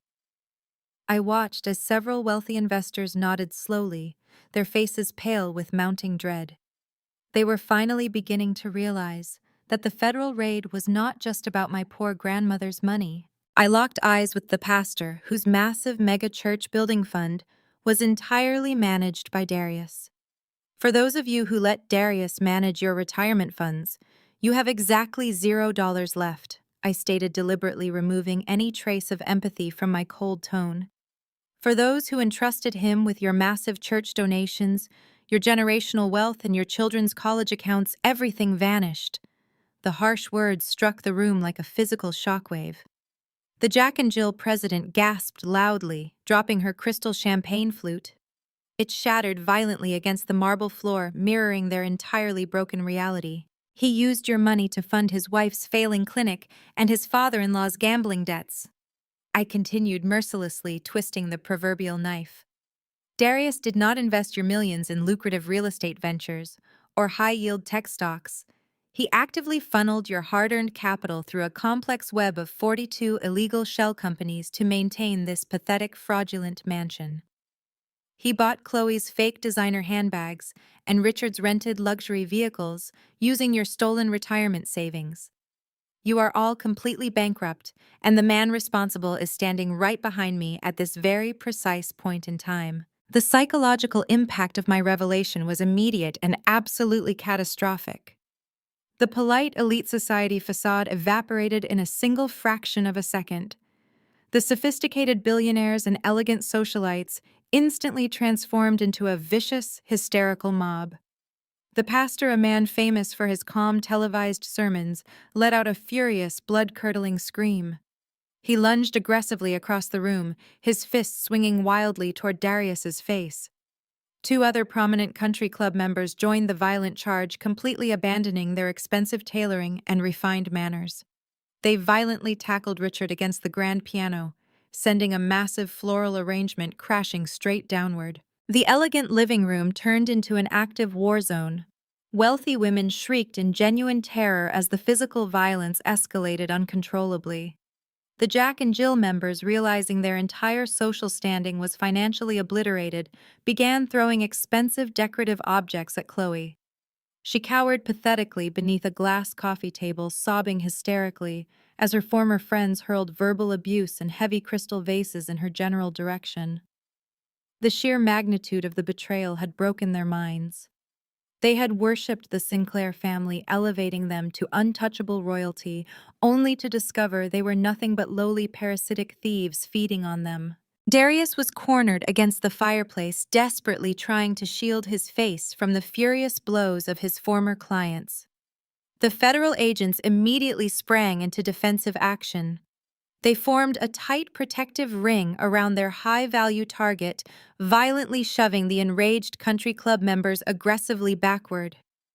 The lead agent barked harsh militaristic commands, ordering the hysterical crowd to immediately cease their assault or face federal charges for interfering with an active arrest.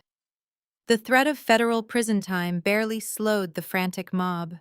The investors wanted their stolen money back, and they wanted Darius to bleed for it. "Get him out of here right now!" the lead agent shouted over the deafening roar of the enraged socialites.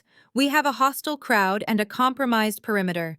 Move the asset to the transport vehicle immediately."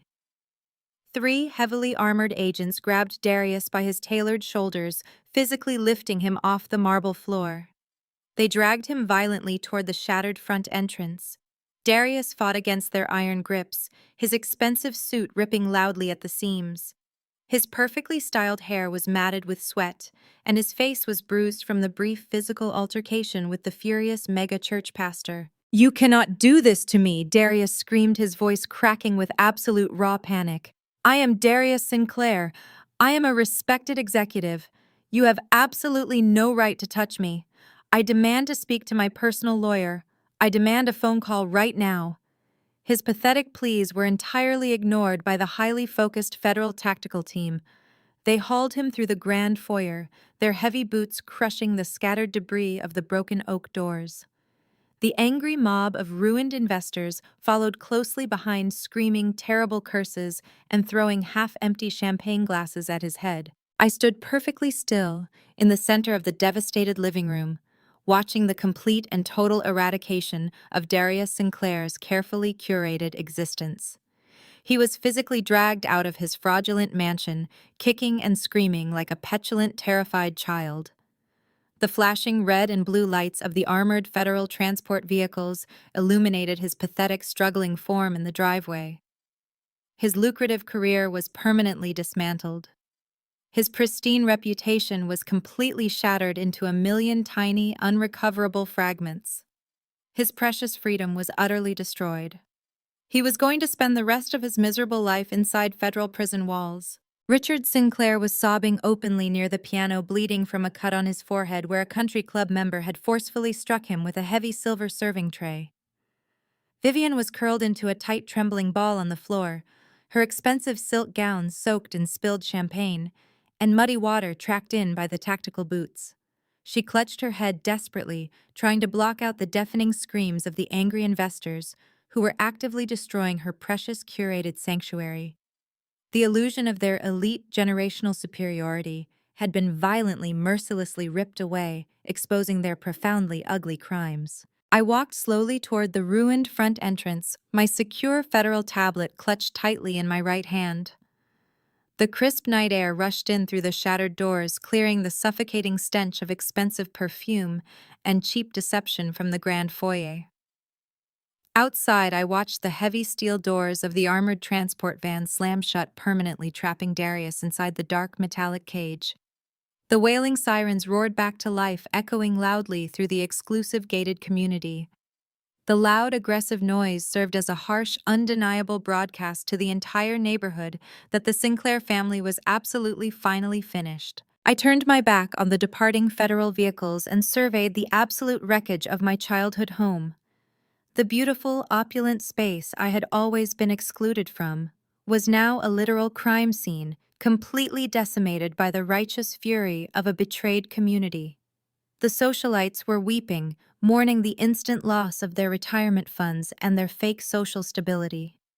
The Jack and Jill members were busy calling their own high-priced attorneys, desperately trying to figure out how to salvage their suddenly bankrupt lives. Every single person who had actively enabled my parents was now paying the price. My covert mission was officially complete. I had successfully infiltrated their corrupt world, exposed their horrific crimes, protected my disabled grandmother, and completely eradicated their fraudulent empire. The NSA and the FBI had explicitly trusted me to dismantle this massive Ponzi scheme, and I had executed the operation with absolutely flawless precision. I slipped the encrypted tablet into my tactical jacket and stepped out onto the cold stone portico. I left the screaming bankrupt elites and my weeping, completely ruined family behind in the wreckage. I walked away into the dark night, stepping firmly into the bright, totally undeniable truth. I had barely taken 5 deliberate steps into the freezing darkness of the sprawling front lawn when the frantic sound of desperate footsteps echoed loudly behind me. The chaotic war zone inside the grand living room was temporarily muted as I paused, letting the cold wind bite against my exposed cheeks. The flashing red and blue lights of the departing federal transport vehicles continued to paint the manicured landscaping in aggressive neon strokes. I slowly turned my body around my combat boots, grinding against the loose gravel. I watched with clinical detachment as my parents stumbled blindly through the shattered doorway. They were gasping for air, their lungs heaving violently as they tripped onto the expansive stone portico. The undeniable reality of their total annihilation had finally caught up to their arrogant minds. Richard Sinclair looked absolutely destroyed. His expensive tailored suit was completely ruined, stained with sweat, and the spilled champagne of his betrayed investors. Vivian Sinclair looked even worse. Her perfectly styled hair hung in ragged, wet clumps around her pale, terrified face. Her heavy diamond necklace caught the harsh glare of the federal emergency lights, serving as a mocking reminder of the fraudulent wealth they had just lost. The sudden shift in their entire demeanor was absolutely profound. Just 20 minutes ago, they had looked at me with unadulterated disgust, treating me like a pathetic, worthless burden. Now their eyes were wide with a sickening mixture of raw terror and desperate awe. With Darius officially arrested and hauled away in a federal transport van, their primary source of stolen income was permanently eradicated. With Chloe facing imminent criminal charges for severe medical malpractice and massive fraud, their golden child was completely neutralized. They finally comprehended the horrifying, inescapable truth regarding the daughter they had ruthlessly and maliciously abused. Chloe remained inside the decimated living room, slumped pathetically against the ruined cushions of the oversized sofa. The federal agents had seamlessly secured her physical perimeter, officially detaining her for imminent questioning regarding her illegal smuggling operations and counterfeit medical supplies. Her fake designer handbag sat completely abandoned on the floor. The absolute severity of her revoked medical license finally registered in her pampered, deeply arrogant mind.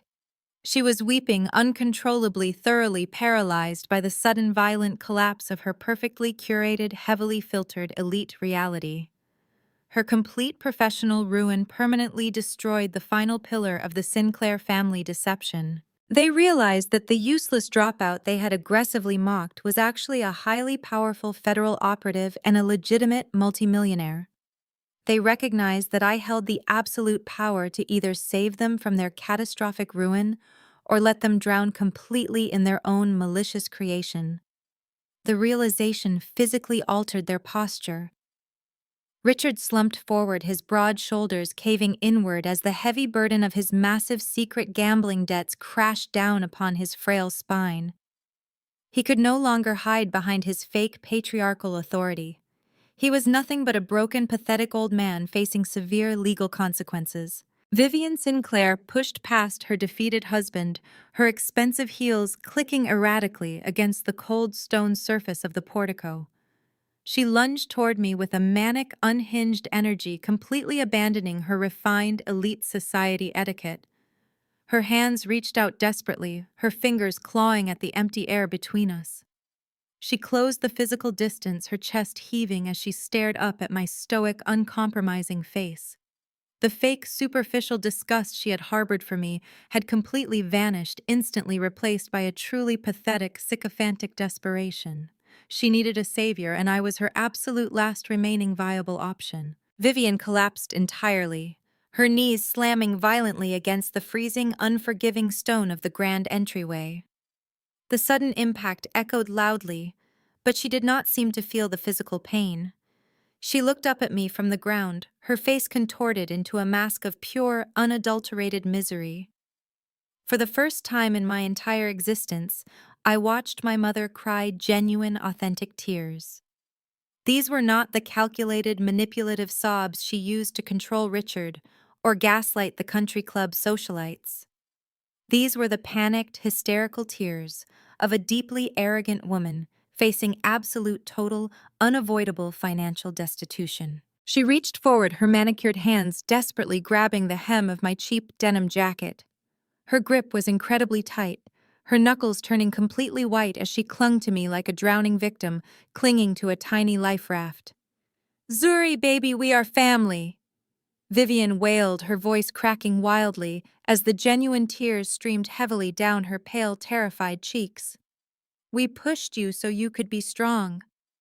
Her pathetic attempt to reframe decades of severe emotional and physical abuse as maternal tough love was genuinely nauseating. She continued to sob completely uncontrollably, aggressively, tightening her frantic grip. "Look how successful you are!" she cried out, her voice echoing frantically across the dark, empty lawn. "Please buy the house from the bank. The brutal foreclosure notice is already active. They are going to legally take everything we have built. Pay off your father's debt. You have the money. You can save our entire legacy. You can easily fix all of this right now with a single simple phone call." I stood perfectly still, allowing her to deliver her sickening, manipulative monologue. I did not attempt to pull my jacket away from her desperate grasp. I just watched her. Richard finally stumbled forward, falling heavily to his knees directly beside his weeping wife. He looked up at me with red, bloodshot eyes, his immense pride entirely shattered. "Please, Zuri," he whispered, his voice weak and completely pathetic. "We have absolutely nothing left. If you do not help us, we are completely ruined. We will have nowhere to go. We are actively begging you. You are our biological daughter. You are a decent, good person. You cannot let your own loving family suffer like this." The two of them kneeled together in the freezing cold, pitifully weeping and desperately pleading. I looked down at the two miserable creatures groveling desperately at my feet. I stared into their terrified, wet, desperate faces, searching my own heart for a single fleeting ounce of pity. I searched for a microscopic drop of familial compassion, a tiny shred of daughterly affection that might compel me to reach down and lift them out of their deeply inflicted misery. I found absolutely nothing. My heart was completely cold, entirely insulated by 18 years of their relentless, malicious cruelty. The emotional bond that typically tethered a child to their parents had been permanently, violently, and irrevocably severed. "I do have the money," I stated, "millions of it. But I remember starving for 3 years while you bought Chloe a Mercedes. I remember you slamming the door in my face when I begged for help. I will not save you from the consequences of your own greed. Tomorrow morning, the bank takes this house, and you will be on the street." My voice echoed with freezing, harsh, merciless precision that instantly silenced their pathetic weeping. I stepped slightly backward, physically forcing my mother to release her desperate, clinging grip on my faded denim jacket for good this time. I looked at them one final defining time. They were kneeling on the damp stone like shattered statues. The flashing blue lights from the distant federal cruisers illuminated their absolute despair. I felt an overwhelming, incredibly powerful sense of closure wash over my entire soul. The toxic, manipulative hold they had meticulously maintained over my life was fully eradicated. I was no longer their helpless, starving victim. I was the absolute architect of my own brilliant destiny. They had violently forged my impenetrable armor, and now that exact same armor was permanently locked tightly against their selfish, cruel, meaningless apologies. I slowly turned my back on their renewed, hysterical screaming. I began walking away into the dark, freezing winter night. Every single step I took down the long, winding driveway felt incredibly light, completely unburdened by the massive generational trauma I had just left behind on that portico. The sounds of my mother's wailing and my father's desperate pleading grew fainter with each passing second, eventually swallowed entirely by the howling wind. I pulled my denim collar up tight against the sharp chill, a small, genuine smile touching my lips. The nightmare was officially entirely and fully over for me. I reached the massive iron gates of the Sinclair estate. The imposing metal structure stood wide open, its heavy locks destroyed during the intense federal raid. I stepped firmly through the threshold, crossing from their shattered, fraudulent reality into the bright, undeniable truth of my newly found freedom. I had protected my beloved grandmother, exposed their massive crimes, and delivered absolute justice. Tomorrow morning, the sun would surely rise on a profoundly different world. A beautiful, unburdened world where I was completely unstoppable. My future was waiting entirely mine to command, forever unchained from their terrible, toxic family legacy permanently. Before I took another step into that unchained future, a sleek black transport van pulled up to the shattered iron gates. Its bright headlights cut sharply through the freezing winter darkness, illuminating the chaotic scene. The operation was not quite completely over yet. There was still one final, incredibly vital extraction left to oversee. I turned on my heel, the gravel crunching loudly beneath my combat boots, and walked purposely back up the long, winding driveway. I raised my right hand, signaling my tactical team with a sharp, commanding nod. The heavily armored federal agents immediately parted, creating a clear, secure pathway back into the decimated mansion. A private top-tier medical extraction unit, fully funded by my own offshore corporate accounts, marched rapidly through the ruined front entrance. The specialized team consisted of 4 highly trained tactical paramedics. They moved with absolute silent efficiency, completely ignoring the hysterical sobbing of my ruined parents groveling on the portico. They bypassed the chaotic living room and headed directly straight for the master bedroom suite. I followed closely behind them, my eyes locked on the primary objective of this entire operation. We entered the lavish, dimly lit bedroom. Grandma Beatrice was exactly where the hidden camera had shown her, lying frail and helpless amidst the heavy silk bedding. The air in the room smelled thickly of clinical antiseptics and heavy sedatives. The medical extraction team immediately went to work. They moved with incredible gentleness, expertly transferring her small, fragile body from the massive mattress onto a state-of-the-art medical transport gurney. They secured her safely with specialized padded straps, adjusting the portable oxygen monitor, and checking her vital signs with rapid, practiced precision. As they carefully locked the gurney into its elevated transport position, Grandma Beatrice slowly fluttered her eyes open. She was actively fighting through the heavy toxic fog of the chemical sedatives her own son had forcefully administered. Her gaze was cloudy at first, but as her eyes locked onto my face, a sudden fierce spark of absolute clarity ignited within them. She weakly raised her trembling right hand, reaching out through the clinical chaos. I stepped forward, instantly wrapping my strong, steady fingers entirely around her fragile hand. She gripped my hand surprisingly tightly. I could feel the immense unspoken weight of her gratitude transferring through that single physical touch. Tears welled up in the corners of her wise, weathered eyes, spilling softly down her wrinkled cheeks. They were not tears of fear or confusion. They were tears of profound pride and absolute, overwhelming relief. She knew she was finally safe. She knew the granddaughter she had always secretly championed had returned to utterly destroy the monsters holding her captive. I squeezed her hand gently, offering her a silent, ironclad promise that she would never face their cruelty ever again. Before the paramedics wheeled her out into the hallway, I turned my attention back to the massive legal documents scattered carelessly across the nearby bedside table.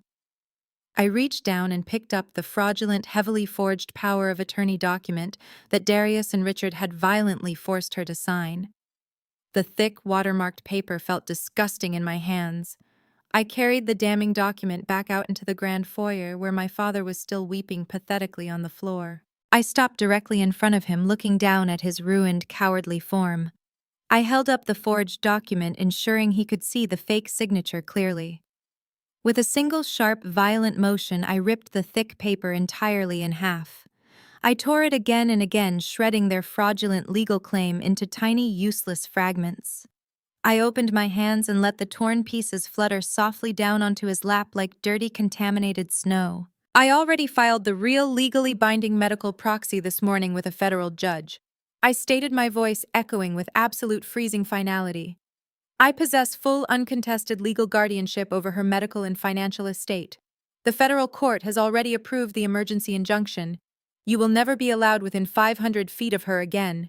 Richard stared blankly at the shredded paper resting on his ruined suit, his mind completely unable to process the absolute totality of his defeat. He opened his mouth to formulate another pathetic excuse, but I did not give him the satisfaction of a single extra second of my time. I turned my back on him forever. I walked out the front door, my posture impeccable, my head held incredibly high. I marched across the stone portico with absolute, unyielding confidence. I did not look back. I did not cast a single glance over my shoulder as my parents and sister sobbed hysterically in the utter burning ruins of their fake, fraudulent empire. Their desperate, pleading screams faded into meaningless background noise completely irrelevant to my new reality. I walked down the driveway and climbed smoothly into the back of a blacked-out, heavily armored SUV. Grandma Beatrice was already secured safely inside, surrounded by the top-tier medical staff, monitoring her recovery. I took the plush leather seat right beside her, keeping my hand firmly wrapped around hers. The heavy, reinforced steel door slammed shut, instantly sealing us inside a quiet, impenetrable fortress of absolute safety and security. As the secure convoy pulled away, the armored vehicle accelerated smoothly down the exclusive street. We left the chaotic, flashing red and blue police lights far behind us, watching the Sinclair mansion disappear permanently from our lives.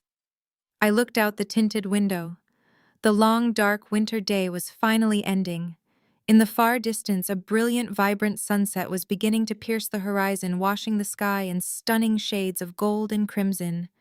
This was a deeply satisfying, tear-free conclusion. Blood makes you relatives, but loyalty and respect make you family.